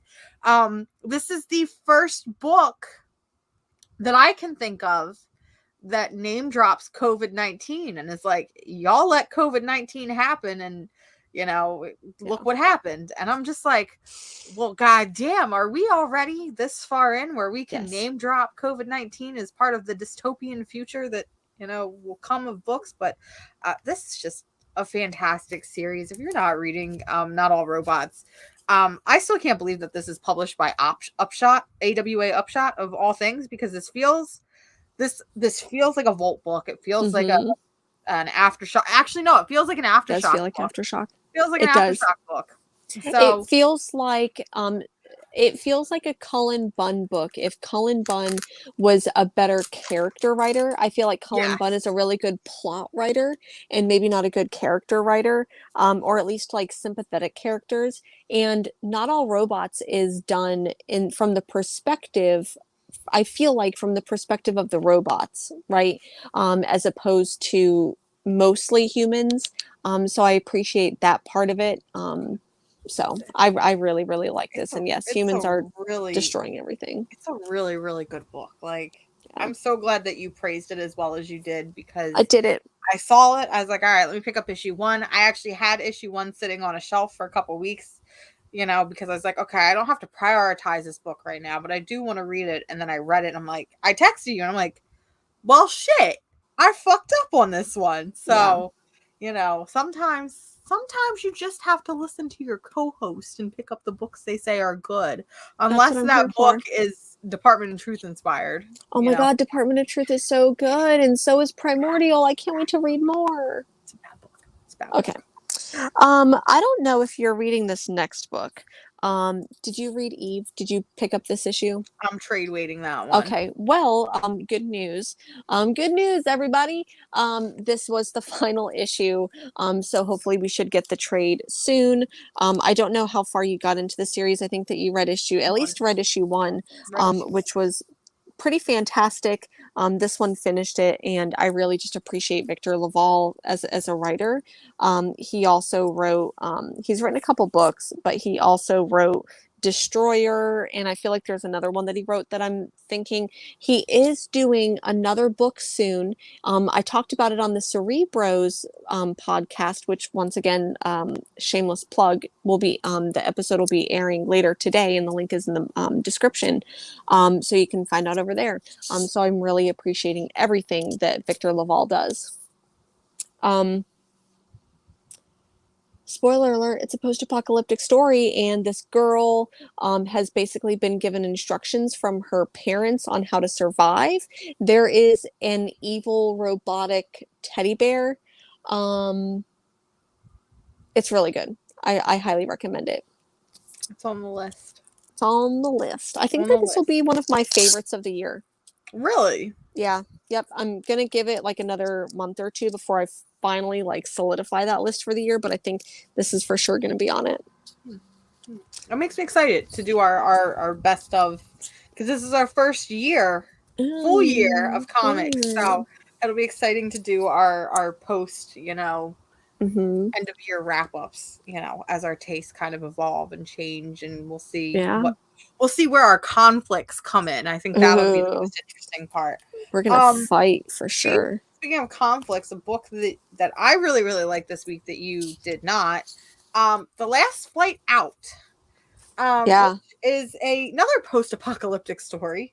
So, yeah, there's a lot of post-apocalyptic material out there. I'm starting to realize, and that's just, I don't know, because it's very hard. I feel like post-apocalyptics, those are, I feel like, the most dangerous genre to play, because there is so much out there. There's so much, Mm-hmm. and unfortunately, a lot of it feels the same. It does. I'll be right I back. I personally, so I went into this book not wanting to like it, thinking that it would fall under that very boring, very bland genre. And then when I came out of reading this book, it didn't feel like that was the case. So Last Flight Out follows a father that is looking for his daughter, because he, as a scientist, has basically created these arcs because the Earth is dying and there's only so much time left on Earth before it's completely uninhabitable. So he has spent years, literal years, creating these arcs. And in those years that he has spent as a scientist researching and creating those arcs, he has kind of neglected any sort of relationship he has had with his daughter. So he has spent a lot of time away from his daughter. His daughter has spent a lot of time with nannies and with nurses and other people raising her, as opposed to her father. And he realizes that she is not going to be on one of these arcs, so he kind of gets the military involved and is like, I need to go out and find my daughter. Like, I understand I haven't been the best father, but I'm not going to leave her on this uninhabitable planet. And it really does feel like every generic sort of, story. It's a very generic story, very, very generic. That's why I feel like I didn't like it at all, because it felt like something I have read before. Mhm. However, I think for me, where it lies, there's two very important things I think with this one that kind of solidified it for me, where I'm like, okay, this is a good book. The first one is in the first couple pages. I really like the static scenes that we get, where it is usually a character in the same pose, but we kind of see through storytelling, through lighting, through backgrounds or whatever, how the story has evolved. And we kind of see this as the Doctor sorts to spiral, because spoiler alert, we learn that his wife dies very early on. And I kind of think that helps him devolve into his own madness and kind of affects his relationship with his daughter.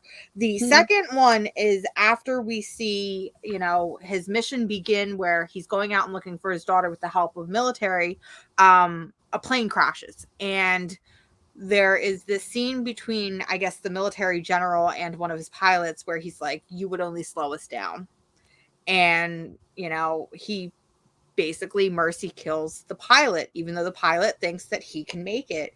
And there's something about very, like, I don't know what the word I'm looking for is, but scenes like this, where it's like, I'm supposed to be the good guy, but I'm gonna do bad things Yeah. that are morally gray, and I do those things that people can't. I'm gonna do the job that other people can't. That's where I'm like, okay, this story could get a little dark. And it could feel like a book like We Live, where it kind of puts on this generic, happy, okay, it's a post-apocalyptic story. We have to get from point A to point B. But there's going to be a lot of dark shit that happens along the way. And I really like stories like that. So I think that is what has brought me in. I was looking at my pool list. My pool list is feeling a little light. I might add this onto my pool list just to kind of see where it goes. But I personally really like this book. And as I was telling you backstage, for whatever reason, this book is spiking. And I don't know why. So we don't speculate around here, but we do notice things. Yeah, and that is true. That's a good way of putting that. We don't speculate, but we do notice. And this book is already selling for above cover price. I mean, it's nothing like Stray Dogs or Something Is Killing the Children or anything like that. But for a seemingly generic Dark Horse title to be, increasing the way it is, it's got me curious as to why it is. I would almost expect that out of a Boom title, because I feel like that happens quite frequently, where like first issue of Boom will go up. But that's one of the ones that I need to reread, because I could definitely see these two titles. I was thinking about that when I read them this week. I could definitely see both of these titles lending themselves to really great adaptations that I feel like the mainstream audience would latch on to, whether it's like a Netflix or a Hulu type deal. And when I say the mainstream audience, I feel like these are things that my mom would watch. Like, that's what I think of when I think mainstream, as I'm like, if my mom would watch this, then it's mainstream. So who knows? I realized that I had a big old stack of stuff over on the other side of the room, that because I'm like, wait, why don't I have that book right here? Oh no, guys, she found more. Yeah, I found more.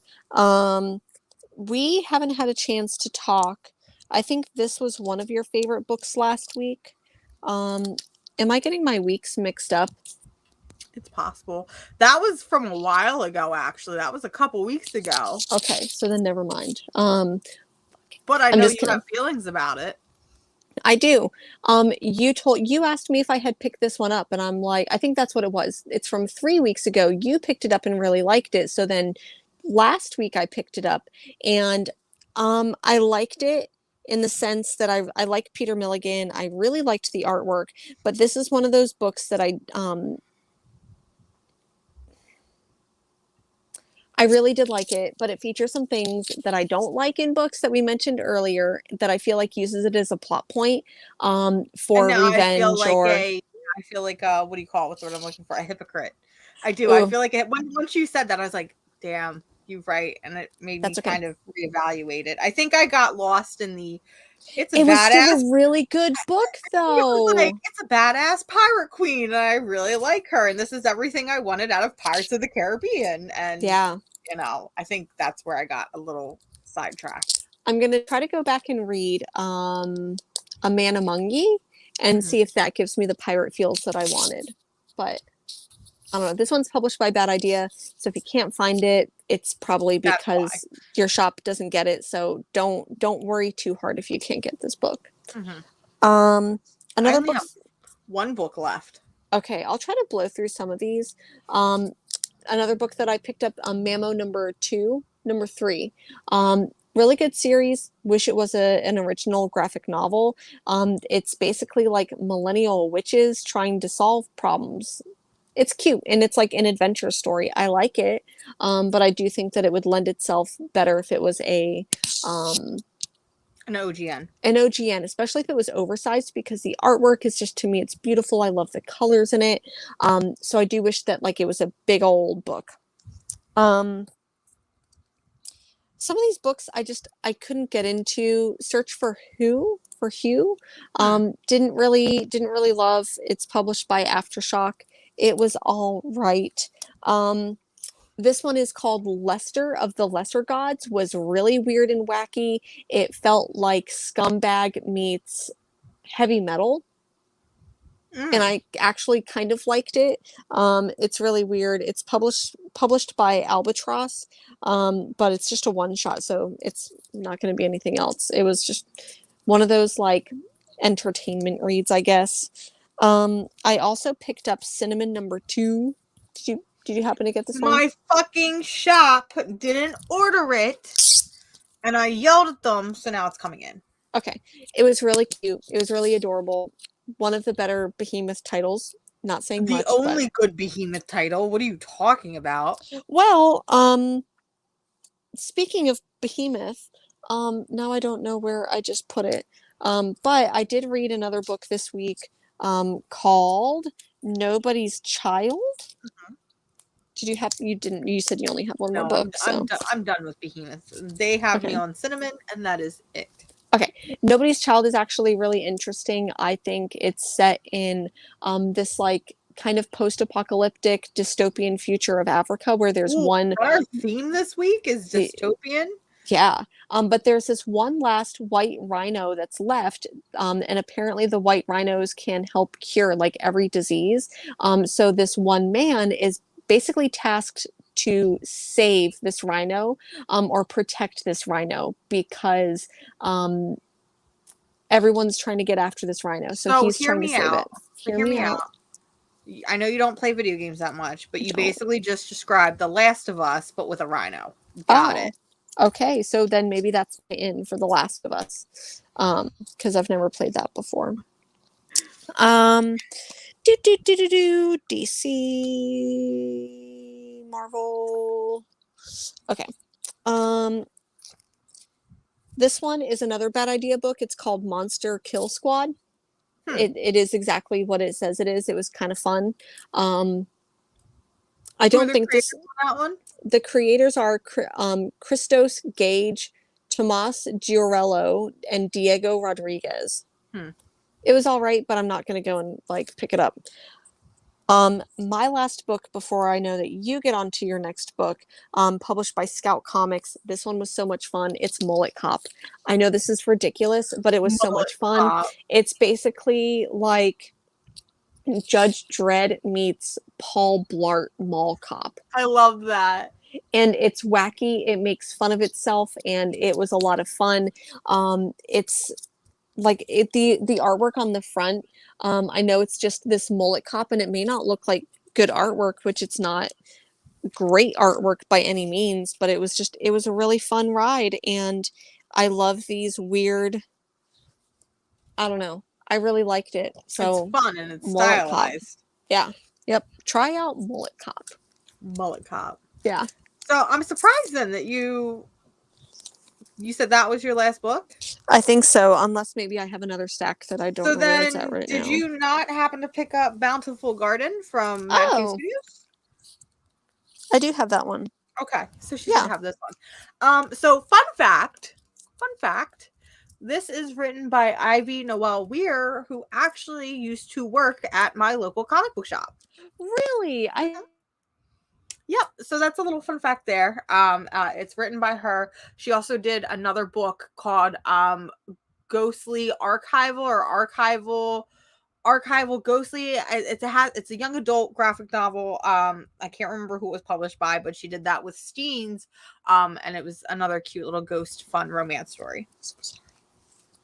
No, you're fine. So, Bountiful Garden is another post-apocalyptic dystopian story. Wow. It's not going to get old. I'm very conflicted on how I feel about this.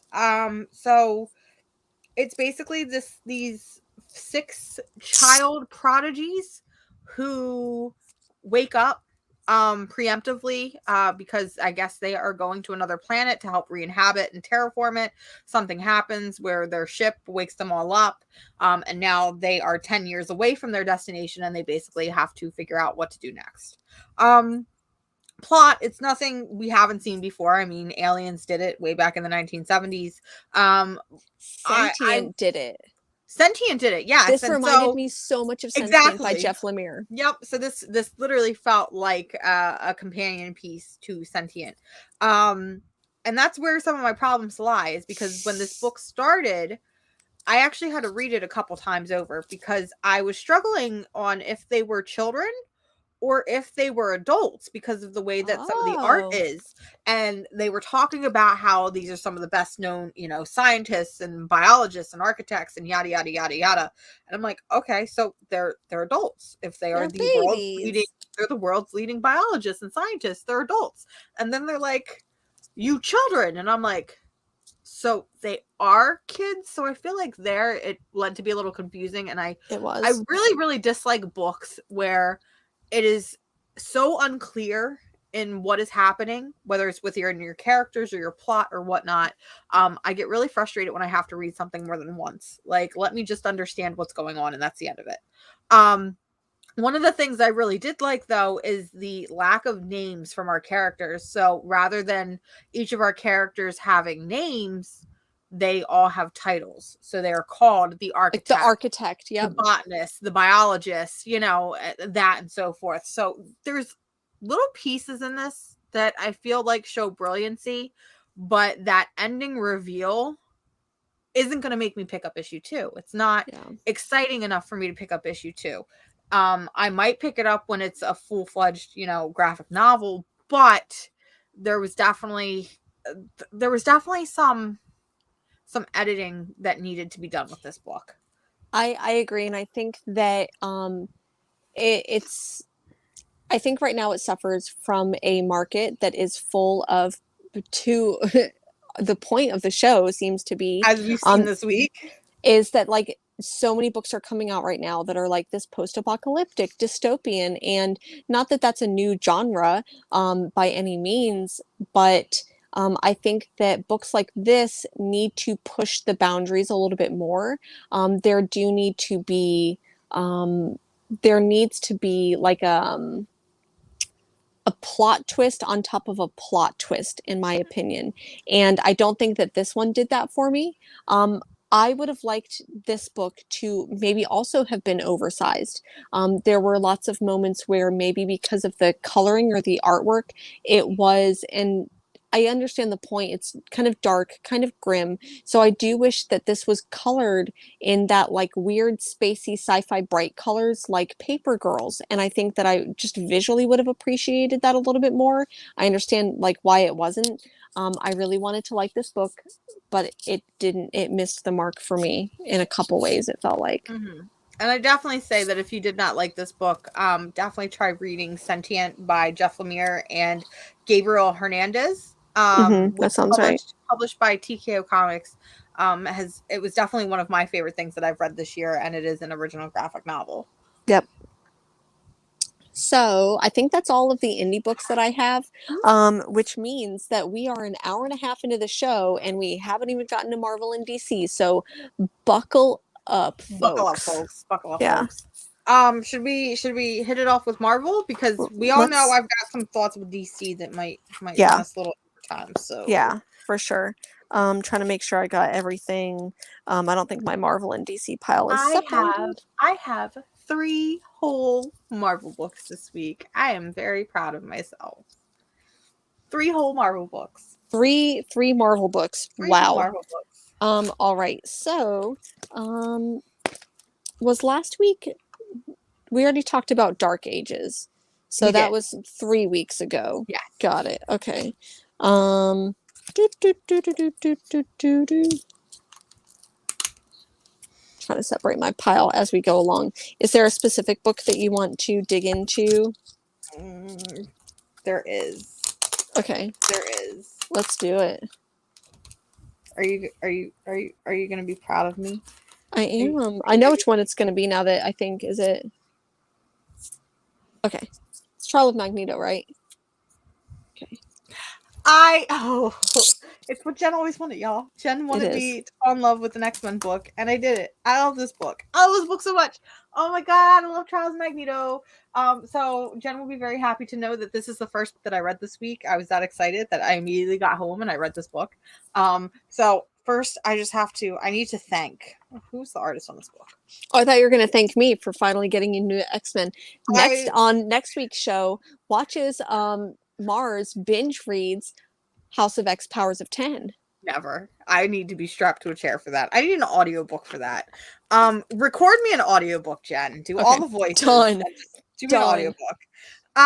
So I would like to personally thank Leah Williams and Lucas Wernick because it opens up with this page of Daddy Magneto just in bed.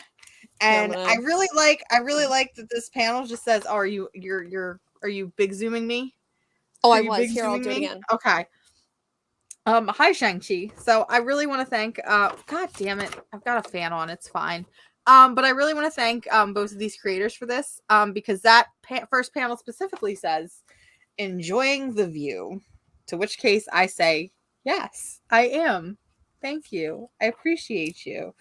I just really like how, yes, this book, there are points where I'm like, okay, I'm getting a little confused and I'm a little complicated and there's characters showing up and I don't know who these characters are, but at the end of the day I'm just hyper fixated on Magneto and company, and that's really all I really need to do is hyper fixate on those characters. So we see some really great interactions. I really like seeing there's a small interaction between Jean and Vision where she's like, oh, I'm so sorry for your loss, because we see the Avengers come to pick up Wanda's body. We get to see more, Wanda. This really does feel like Wanda finally becoming the woman that she wants to be. Ooh, are they like a chrysalis, like a transformation of the mutant that she wants to be? And I don't know, I'm really happy for her on there. Go ahead and talk about what you're going to talk about, because I'm going to spoil the ending because I just want to scream about it. But go ahead and talk about what you're going to talk about. So I'm really, of course I'm really digging this. I believe it's going to be just like a 3 or 4, maybe 5 issue series. I think it's wrapping up everything that's been going off in the Dawn of X, Reign of X type series, and then we're going to get Inferno. I really love these moments with, am I spoiling this? With Scarlet Witch. There's a lot of, we're being misled, but I can't put my finger on where we're being misled at. It's not Magneto. We all know it's not Magneto. My guess is it's either Emma Frost or it's Mystique. At the end, we see Mystique being a peeping Tom on something, and she's like, that's curious. And so I don't think it's Mystique. I think that it's Emma Frost. What if it's, and hear me out, Mephisto? What if it's Mephisto? What if it's Quicksilver? What? What if it's because him and Wanda just have this really, really weird relationship where I feel like he's always kind of been jealous of her. Yeah. And he plays off this very masculine, I know what's best for you. I want what's best for you. You're going to do what I tell you to do because I am the older sibling, even if it's only by a couple seconds. What if he finally just snapped? Ooh. And I hate to say that because you know, sometimes it's the moments between them that I love the most. But I keep thinking about what I think, and I can't say for sure because I don't know what's happened between now and then, but I'm Yeah. thinking about what is possibly one of the most recent interactions between Quicksilver and Scarlet Witch during Scarlet Witch's run that happened, you know, when Civil War II was happening. And they got into this big fight.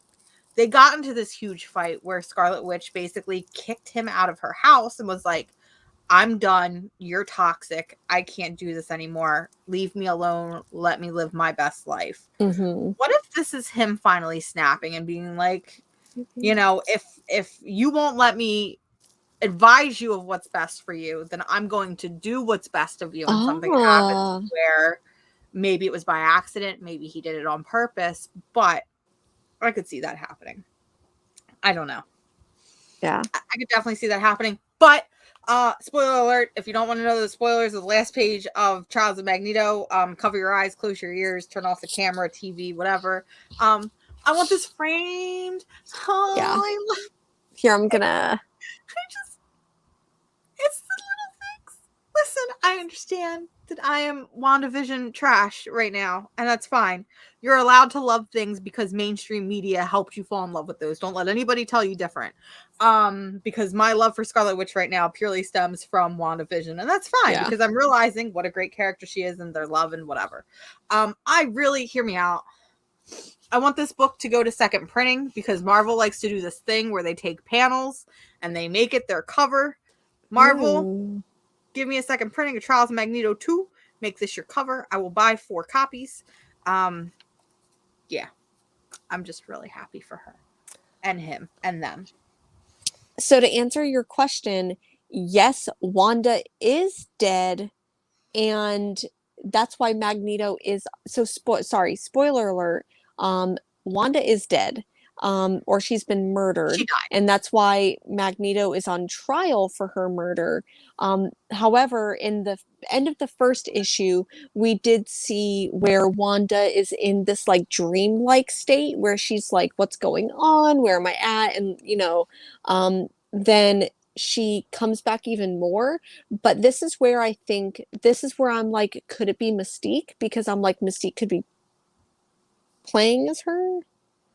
That's where I think that we're being misled, but I'm not sure where we're being misled. It's going to be interesting for sure. Yeah. I hope it does that twist on top of a twist that you mentioned earlier. Mm-hmm. Yeah. Yep. Alrighty. So, was that all? No. We've got more You Marvel have tons of books. more Marvel books. I know you do. I only have 2. And they're Okay. the same 2 I talk about all the time. So, Um, really quick, so I did get this one I bought yesterday, and I think that it's from earlier. It's Marvel Tales Annihilation, and it's got Moondragon on the mm, cover, and it's just beautiful. I read this, it's just really a collection of like older stuff, but it featured Moondragon, so that was really cool. But I did end up reading um Last Annihilation Wakanda. I'm not gonna lie, I have no clue what's going on, but I did buy 2 covers. I don't know. I liked it. Or I pre-ordered these. But when I was reading it, I feel like I didn't know what was going on, but I'm missing a lot, so I may or may not pick up more Annihilation covers. I did also, over the last couple of weeks, um, I wanted to pick up these Scotty Young covers for whatever the hell is going on in this like Carnage universe with like Agony and Toxin and all of that. I'm really digging Agony, and it's written by Alyssa Wong, so the first issue of that came out, and I actually really enjoyed it. I did also pick up this fancy Thor cover that has my other monster boyfriend Beta Ray Bill on it. Peach Momoko cover. Momoko. Um, the last book that I have here by Marvel is Kang the Conqueror, issue number 2. Kang is going more into this who am I? Who am I? Like, I'm Kang, but do I have to be? Do I have to live by these rules? So that's pretty interesting and fun, and I really like that like mind fuck of a um like identity crisis. There's a lot of fun cameos in this book, so I don't want to spoil it, but I've been enjoying it. Okay. Is this It's one okay? of them, yes. Okay. So, Black Widow number 11. I won't go too much in depth to it, but this starts off the new arc, and I had said a couple weeks ago, this issue is going to make or break whether it stays on my pool or whether I decide to drop it and just start to trade read it. I actually did really, really enjoy this issue. It's got a lot of Natasha and Yelena bantering. It kind of starts to call back to the first arc, and it kind of starts to set up things where that is going to come back in and play a little bit more into what's going on. So for that reason, I'm going to give it at least one more issue to see where it's going, because I didn't hate it. I actually really enjoyed reading this one, whereas the other 3 or 4 previous issues, it's like, okay, I'm reading it for the sake of, I bought it, I'm going to just keep reading it and keep going. But this one I actually genuinely enjoyed, and I'm curious to see where the next issue goes. So it's better than the last arc, but I feel like I'm setting my expectations too high, because that first arc was just so good and so different that I feel like I'm waiting for Kelly Thompson to do that again, and it's not going to happen. So I'm just constantly setting myself up for some sort of disappointment, whether it be minor or major. Yeah. And I do think that it's funny because I saw that this was the A cover for Black Widow, the beautiful Jenny Frison cover. And I'm like, I really hope that Mars got a copy of that, because it's a beautiful, beautiful cover. No. It's Adam Hughes. Oh, it's Adam Hughes. Sorry, I said Jenny Frison. Adam Hughes has been doing all of these covers, but yeah, this is gorgeous. And Adam Hughes is a masterclass in what he does all the time, all day, every day. Now there is a book that I read this week, and I'm done. I think I'm done. Darth Vader. It's gotta go. It's gotta go. I'm finally done. I'm tired of doing War of the Bounty Hunters. I'm tired of Swallow the Hutt. I'm tired of being let on. I was really excited about this issue because I'm like, okay, Darth Vader and Luke are gonna show up. We're gonna get some of that interaction stuff that I really loved about the first arc. Some callbacks, and then as I'm reading it, I'm like, huh. Greg Pak just broke canon, because there's a scene where, this is my Star Wars brain coming out. And being like, oh, no, you can't do that. There's a scene where Darth Vader and Luke make contact, and Luke has his new lightsaber, because obviously he lost his last lightsaber before. And what's really weird is I couldn't tell if his lightsaber was yellow or green by the art. So I'm like really confused. Either way, fucking Revenge of the... No, sorry. That's the weird title. Return of the Jedi. There's a very important scene where Darth Vader's like, oh, I see you've constructed a new lightsaber. So it's the first time that he has seen the new lightsaber, but he saw it in this. So... Oh, and that's before all of that? This is before all of this. So the current Star Wars comics right now, after we've kind of... I don't want to say soft reboot, but relaunched everything. The first Marvel comics, they were set in between episodes 4 and 5. Everything Star Wars is doing now, including the whole War of the Bounty Hunters tie-in, is between episodes 5 and 6. Okay. So, listen, we got to talk about this, but I'm done. I'm just going to read it by trade. I have consistently hated Darth Vader since issue 10 or 11. And I'll be honest, it's all because of War of the Bounty Hunters. I don't like crossovers. Stop doing Marvel crossovers. Stop doing Star Wars crossovers. I'm out. I'll trade wait. It's fine. I was going to say, are you going to pick this one back up after War of the Bounty Hunters, or you think you're just... I think it all depends. I think it all depends on how heavy my pool list is. I think it all depends on looking at solicitations and seeing what it's kind of teasing. And I think it'll definitely be depending on maybe what other people are saying about it, because... I don't know. I absolutely love the first 2 arcs. You know, I ranted and raved about how it was some of the best Star Wars content we've gotten in years, comics or otherwise. So to go from that high to this low, it's a little disappointing, and it feels like Rise of Skywalker all over again. That's all I'm going to say. No. That's all I'm going to say. Well, if that is it for Marvel, we've got DC. Wow, you have so many DC books. What is this? How many do you have? I have 2. Okay. Well, obviously some of them are from last week. So really quick, we got issue 7 of Swamp Thing. So that means that there's 8, 9, and 10 left.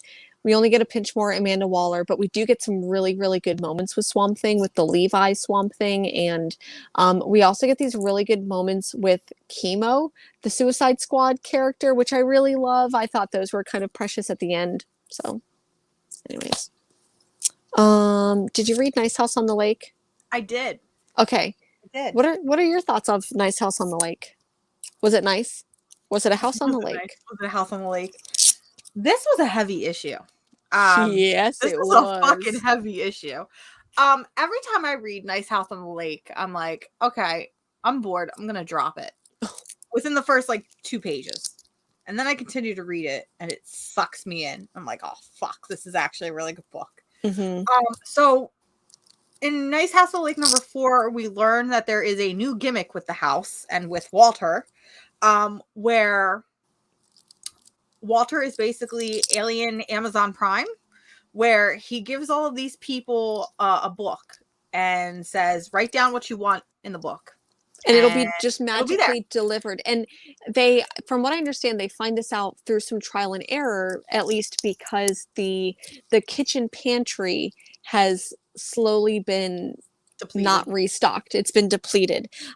So then they're like, I don't know how they found this out or what, but they seem to just find out that if you write something on this paper, it'll be delivered to you.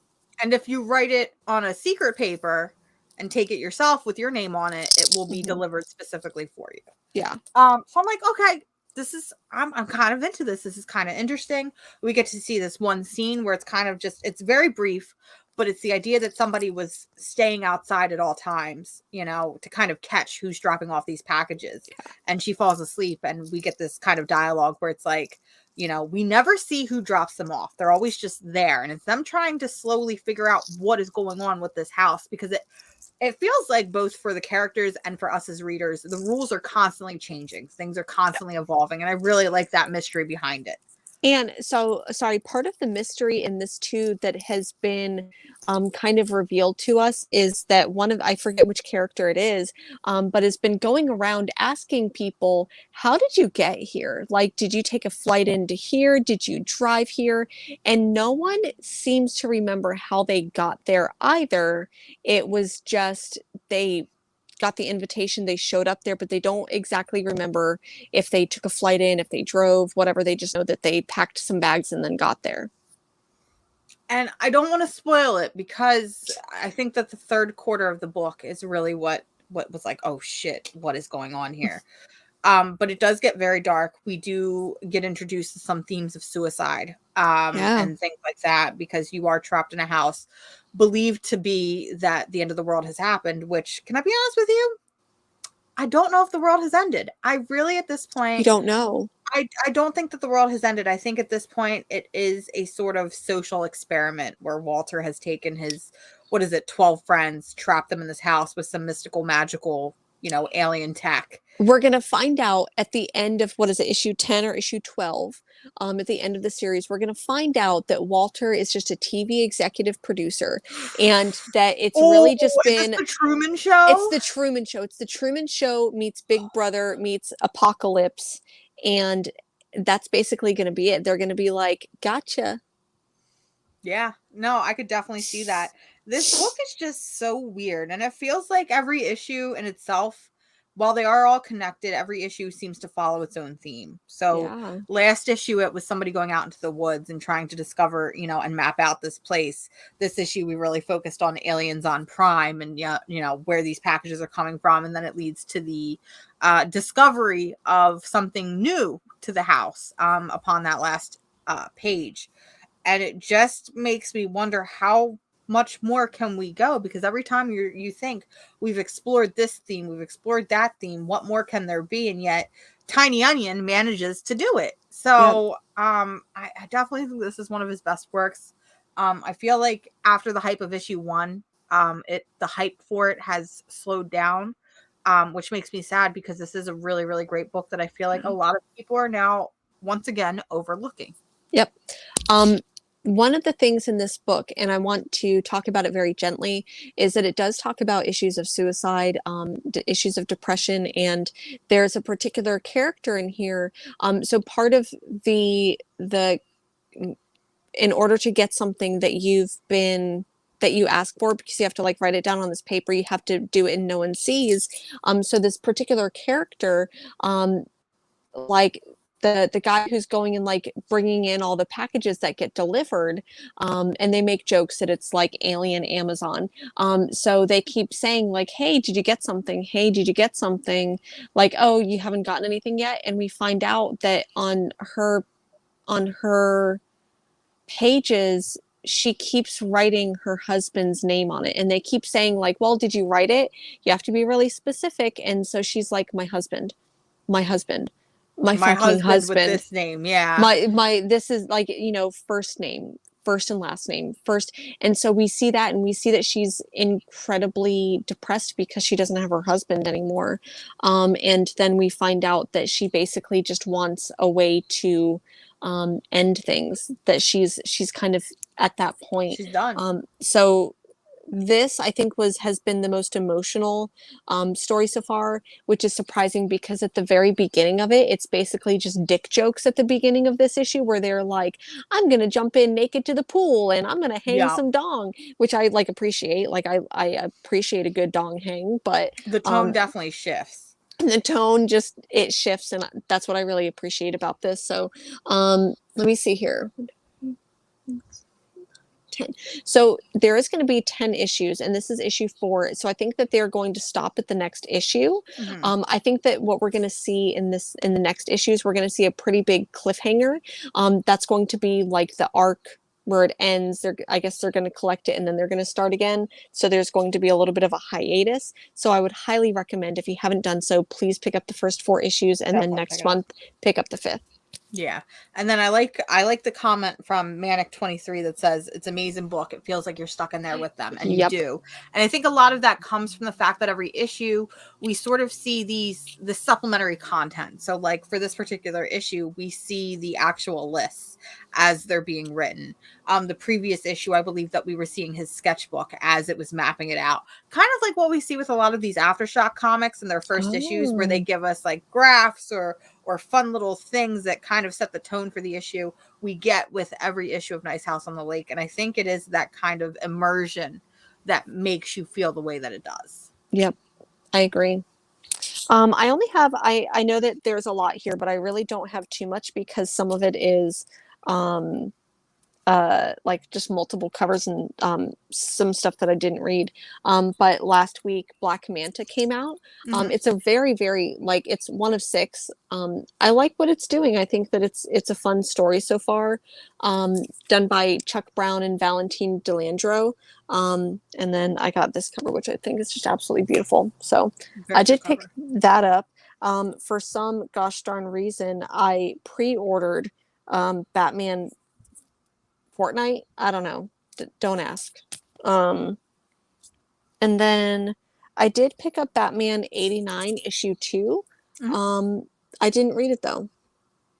I've been hearing a lot of people are having a lot of fun with it, and I think I've heard a lot people of that hated this book. Really? Yeah. Maybe it's just on the art side of it. I don't know. Maybe. I don't know if you picked this one up. I Am Batman. It's done by Ridley. Can't think of his first name off the top of my head. Haven't read this one yet, so don't have any thoughts. There's one other. I only have one book left. So I know that you have 2 or 3 left. I have 2. Okay. I have 2. Go. So the first one is Titans United. I picked this one up because, listen, I love the Teen Titans. Okay, let me rephrase that. I don't like the Teen Titans, but I like the Titans. I like it when they're more in that young adult, my age sort of screwing. Oh, I guess I'm not a young adult anymore. Oh no, I'm almost 30. Oh no, it's happening. Anyway, so Titans United, I picked this up because it features all of my favorites. But one of the things that really was like, okay, I need to read this book and see what's going on is a little boy named Jason Todd is in this book, and he's never been in the Titans. And I'm like, yeah, what the fuck's going on? So I'm like, all right, let me read this book. I loved this book. I went into it expecting it to just be a boring, generic little book. But this was a lot of fun. It reminded me a lot of Judd Winnick and Ian Churchill's Titans run from way back when. But it was more modern, more fresh.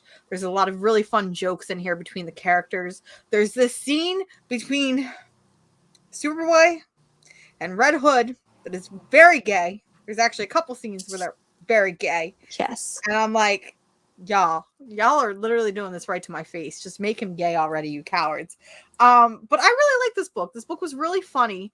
There was a lot of really funny jokes in it, a lot of slapstick humor, which I'm sure will get annoying for some people, where it's like, Yeah. oh, it's just joke after joke after joke. And I'm like, I love that. I love when you got characters joking around. Like, there's a scene where Red Hood does something stupid and he's being an ass. And Donna makes the joke of, and I thought Dick was the only one. I thought we only had one Dick in the group, meaning Dick Grayson. And I'm like, that's kind of funny. Ha ha. I Yeah. like that. Also, it's very subtle, but I really like, and you can't really see it on the cover, but I really like Raven's redesign in this book because they Oh, can you kind of, show it? I'm gonna. I can, because they kind of do away with her leotard, which I know a lot of people really like. But they do away with her leotard, and they give her pants. They give her pants. And I just think Oh. it's a really cool look. I don't know. I really like this look. There's also a lot of subtle romance between Beast Boy and Raven that I think is cute. Aw, of And course. honestly, if you're a Teen Titans fan and you like the show, if you like, just these characters in general, this is not a disappointing book. So I bought that book, haven't read it yet, so I'm It's looking very forward to fun. reading it now. The last book that I have on my list, and I think it's different than the last book you have yours. I got the Harley Quinn Eat Bang Love, Eat Bang Kill. You didn't get this one. I will not be supporting that book because of T. Franklin. T. Franklin is kind of a snobby jerk that is very mean, alienates and abuses her artists, tries to play up the fact that she's a queer person of color who is also disabled to kind of get brownie points. Oh Even though she is no. just a horrible person. And I didn't want to do this on stream, but I am very Oh, we're doing it confused. though. I'm very confused how last year she went on a huge, massive rant, which I believe you can still find on YouTube. She did.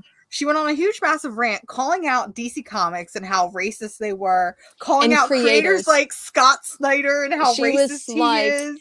so just to like frame a little bit of this, she goes on, I don't want to say like a rant, but she basically like calls him out and she's like, bitch, you called me and you wanted to know if you could use the N word in comic books, and you're basically asking my permission to. I It was crazy. It was uh, like I remember when it happened and a bunch of people were telling me, "Did you see it?" And I'm like, yeah. "No." And I ran to the internet and I couldn't believe that it happened. So it's just really confusing to me that DC Comics, I'm sure that they are aware of this because it was a big, huge stink. What, last year or the year before? Last year. It was a huge stink on comics Twitter, and everybody was talking about it. A lot of her artists were coming forward talking about how Oh. bad she was and how rude she was to them, how she withheld payment from some of them. How is she how is she withholding payment? I don't know. I don't know if she's talking to publishers or Hmm. if she's renegotiating contracts to try Ah. and get hers. I don't know. Because I But believe she did Juke Joint, which like could not come out. Like issue 1 and 2 came out and then like nothing else, and then like a trade kind of came out. So a lot of it I think stemmed from Bingo Love. Which, got it. yeah, That yeah, a lot that of it makes stemmed from sense. Bingo Love. So I'm still just very confused how this rant happened well within the eye of DC Comics, and yet they Hmm. still let her write this book. It's I will like, can I go online and curse out? It's kind of like being in the workplace and being like, I can curse out my boss or I can curse out my yeah. coworker and still work there. It just is very strange to me. That's all I'm going to say.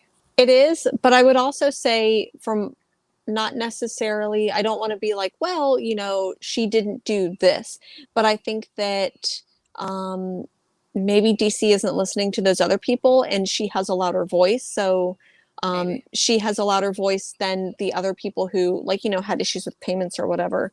I also think that not necessarily, I think that there should be more forgiveness where if people come forward and say, yes, I was a shitty person at a point in time, But she let me still make up hasn't. for it. Yeah. She still hasn't. So for me And personally, I wanted to pick up this book, but for me Yeah. personally, this is one of those, I'm going to speak with my wallet and I'm not going to buy and support this book. Got it. And it Okay. hurts because it's That's a queer, fair. it hurts because it's a queer Harley Ivy story that seems raunchy and fun, and it's my jam, and I can't support it. Sorry.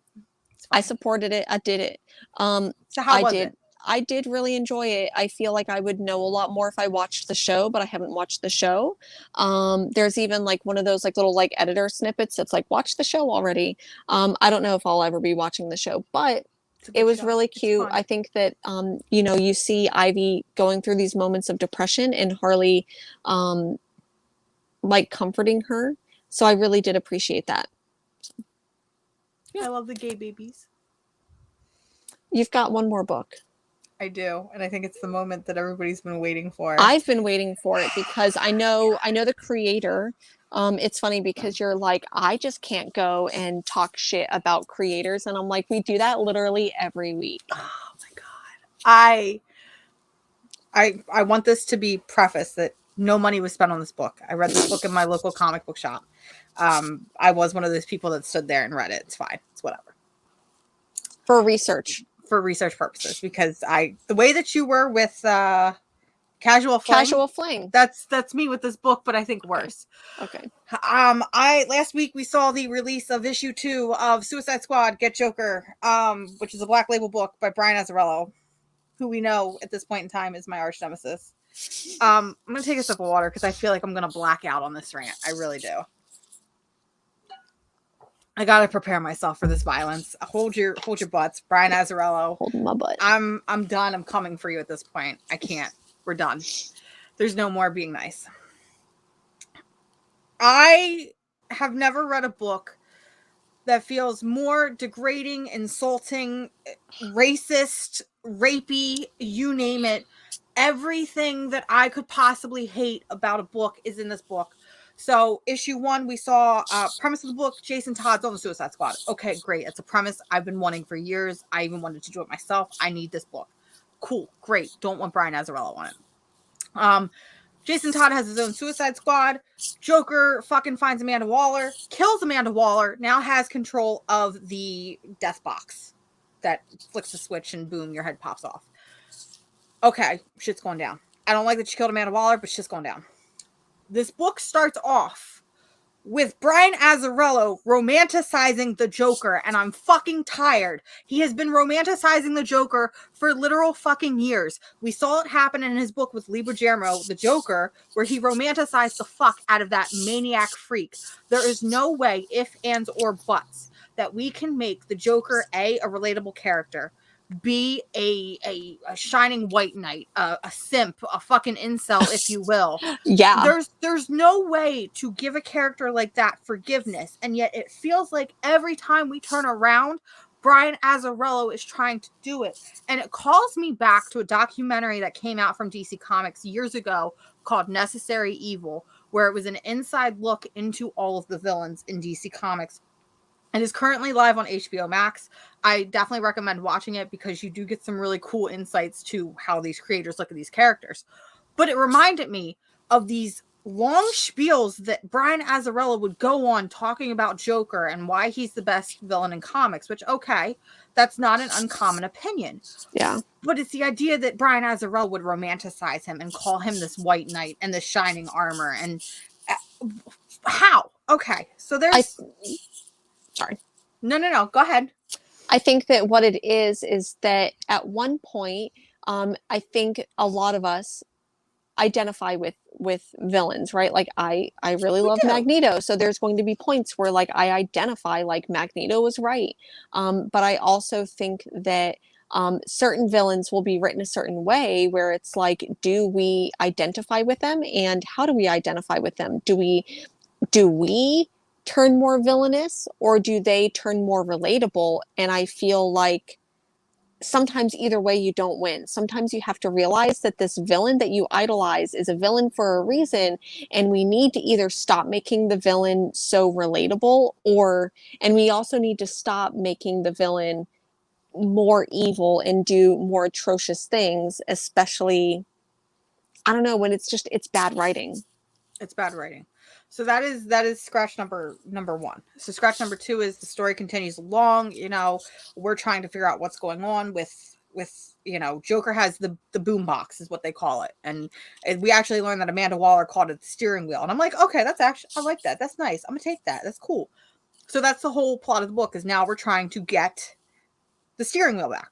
Okay.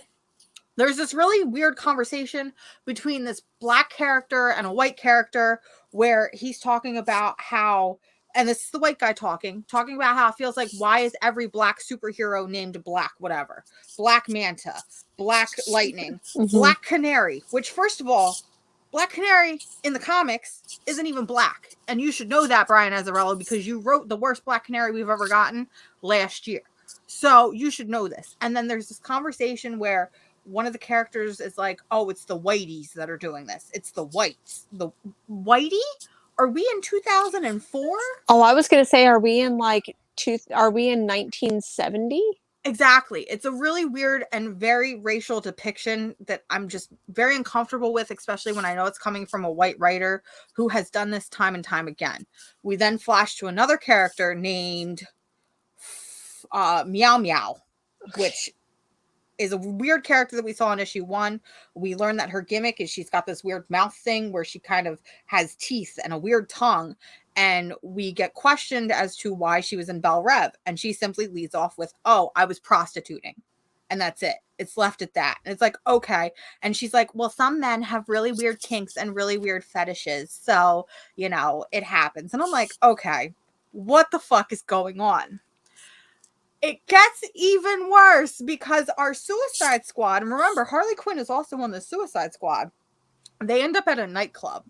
And I'm like, okay, this kind of feels like the Suicide Squad by James Gunn. What is going on here? This feels very familiar, but it feels very wrong. And the Joker shows up. And there's this weird conversation where the Joker is like, I have the boombox, so you're going to do what I tell you to do, or else I'm going to blow off your head.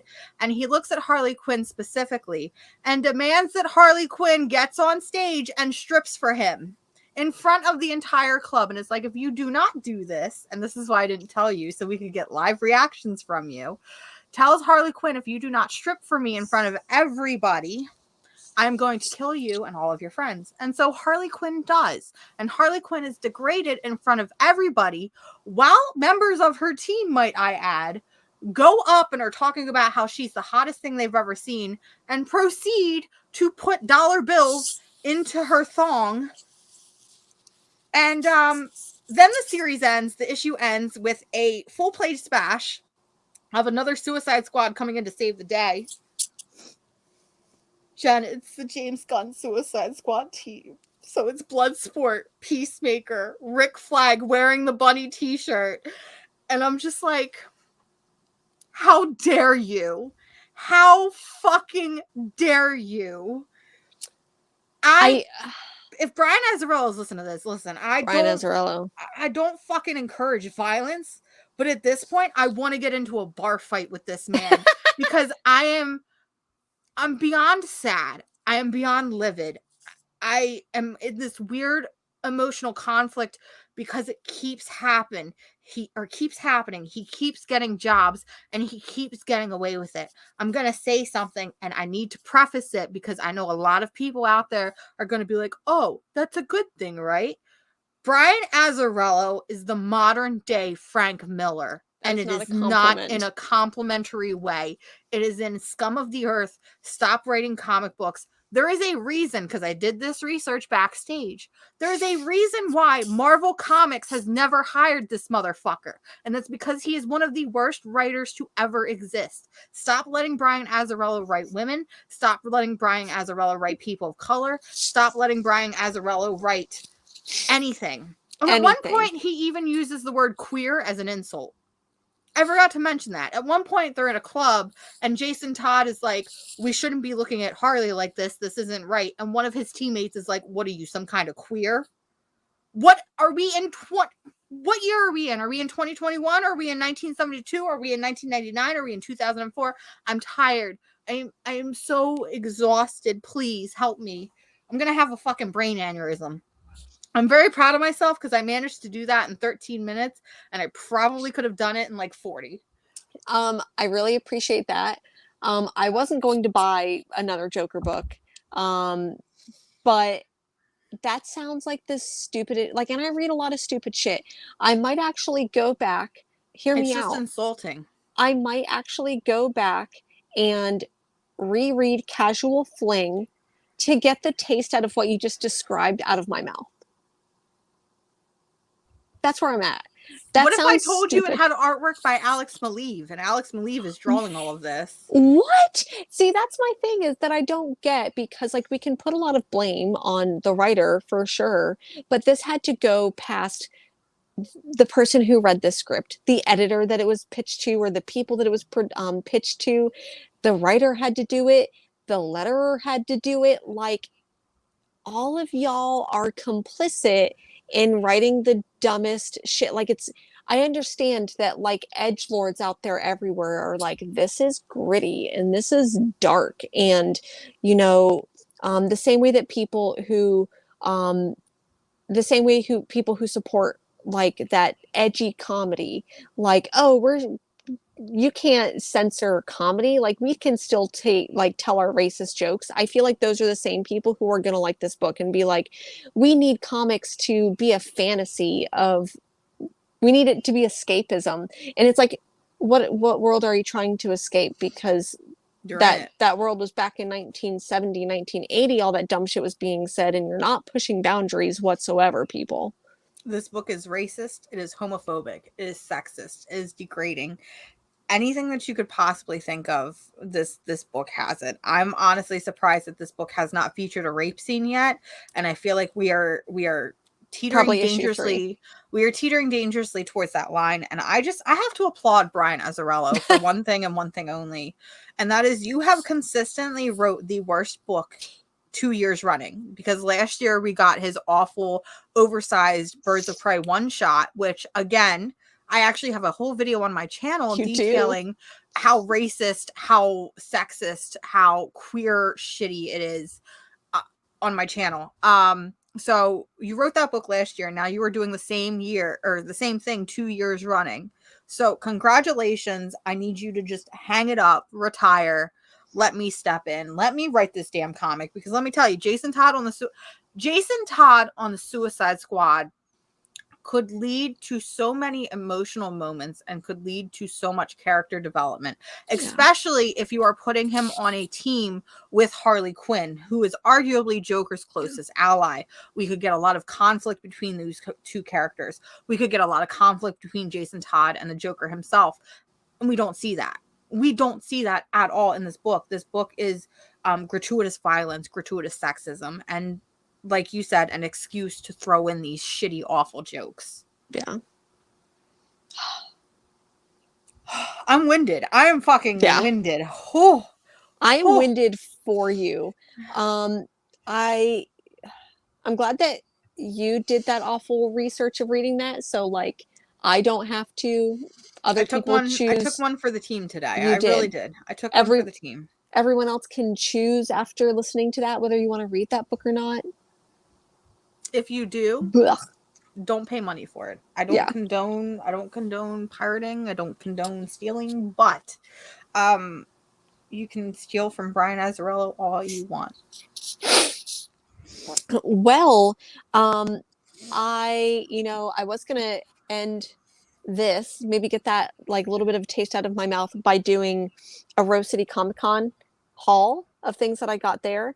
I don't know if I have enough time to I do think you at that. least need to show off the big one. I have the big one. So I know that that's what everyone is really waiting for, is that they're just like, Jennifer, you know, you talk about spending dumb bitch money, but I don't have the proof. I've never actually seen you spend dumb bitch money. Well, I did make an incredibly big purchase. I knew going into Rose City Comic Con that I was going, if I saw this book, I'm like, I'm definitely going to get it. First couple hours into the convention, I found one booth that was selling it, and it was a CBCS copy of this book graded at a 6.5, and it was selling for like 1,800.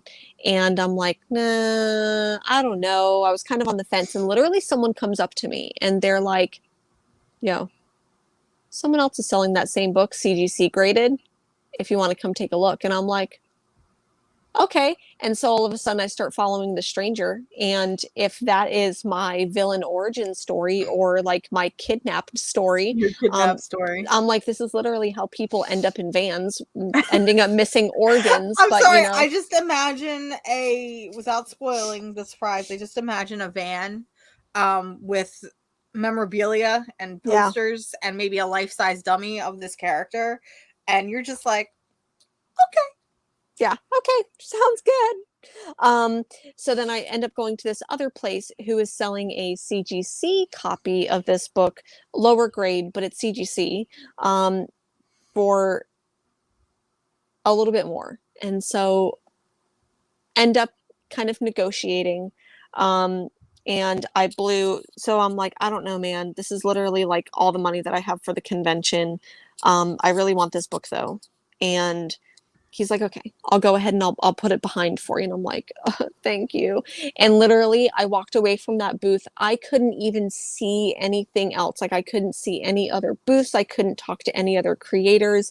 I literally had to like eat something because I'm like, I'm sick to my stomach thinking about not having this book. And the guy was going to hold the book for me till the end of the convention. But I go back to him. I left, got some ramen, came back into the convention, and he still had this book there. And so I'm like, okay, I'll take it home. And he's like, no, man, it's waiting, it's waiting. And I'm like, I'm not. Give me the book. And so I ended up pulling the trigger. And I did buy the first appearance of Swamp Thing, House of Secrets 92. It's a book that I've been kind of trying to look for a little bit, but of course, with the way that like first appearances and all of that have been absolutely skyrocketing, I had to get it. So I paid. You can DM me and ask me how much I spent for it, and I'll gladly tell you. But I paid more than I pay for rent on this book, and I'm glad that I did because I have it. It's a very special book. It is a very, very special. If there's one book in this world that you needed to own, yeah, that was the book. To answer lots of people's questions, because several people have asked me, no, I don't sleep with the book. No, I don't bring it with me everywhere. Does it sit on your night table? Is it on your night table? No. Is it the first thing you see when you wake up? Do you say hello? Do you say good morning to the book every day? Yes, I say hello to Swamp Thing every day because Swamp Thing is in my dreams every night. So I'm really glad that I got this book because if I didn't, I would still be thinking about this book and not having it. So I did end up buying a whole bunch of other stuff. I got like trades, I got single issues. The only other I kind of want to know what you got. Oh, my if my battery was not going dead, oh no, then yeah, my battery is like almost there. Brian Azzarello ruins it once again. The only other, because I got a lot of stuff. I'll go ahead and do my own like haul video because I've got some cool footage to share too from the convention. I did get a couple like trades and comics from some creators, so that's really cool. The only other like book that I bought a raw copy of Spawn #9, which is Angela's first appearance. I got it for $30, and that felt like a pretty good deal. Yeah. Considering you didn't text me that. I know, I was still, yeah. So anyways, that was the only other. I already have like 3 copies of it, so I was just like, I need another one. So anyways, that's pretty much. I got some other like cool books, but my phone is about to die. I'm so glad that we did this. I missed hanging out. Hopefully next week. I think you actually have a convention to go to next weekend, correct? No, it's not until the end of October. So for the next couple weeks, hopefully we should be back to our regularly scheduled programming. Yes. Because I was looking at some books and it looks like next week's going to be a pretty heavy week. So maybe I'll save a haul for then, and we'll talk about some other books then. But I do want to go ahead and say, Mars, thank you so much. I really appreciate you being here. I love that we can talk about books and we can talk about creators that we love, creators that we hate, creators that are like middle of the road good. And I love that we, can dissect books like this. It's always a pleasure. So I do want to say, speaking of conventions, you posted a video on your channel. It is linked in the description, so please go there next. There is another book or another video that'll be premiering a little bit later. The Cerebros podcast that I was on, really fun time hanging out. Definitely go and check that out. Follow them. They have less than 100 subscribers, so please go ahead and check out the Cerebros. And if you are already not following this lovely lady, please go and do so. I finally broke my hiatus. I finally did it. I love it. I can't wait to see. I know you have a couple things left, or a couple things coming up. So I'm excited to see that. So I'll go ahead and end the show. I want to say thank you. Do you have anything else that you want to share, or? No, I think you hit the nail on the head. New video on the channel. Fun con haul. I also bought one of my Grail first appearances. Nowhere nearly as enormous and fantastic as the first appearance of Swamp Thing. But it was still a pretty big book for me. So if you want to see what book that is, definitely head over to my channel, check out that video. Like, subscribe, comment, all the fun stuff. Turn on the reminder bell. I have the reminder bell. I do have some hopefully fun stuff planned. I've been doing a lot of research, so it's coming hopefully soon. Excellent. Okay, cool. So folks, you heard it. You can see us here every Sunday, pretty much every Sunday morning, for the most part. So hopefully next week, you'll see us again. So bye friends. Thank you. Bye. Let me see if I can do a little outro.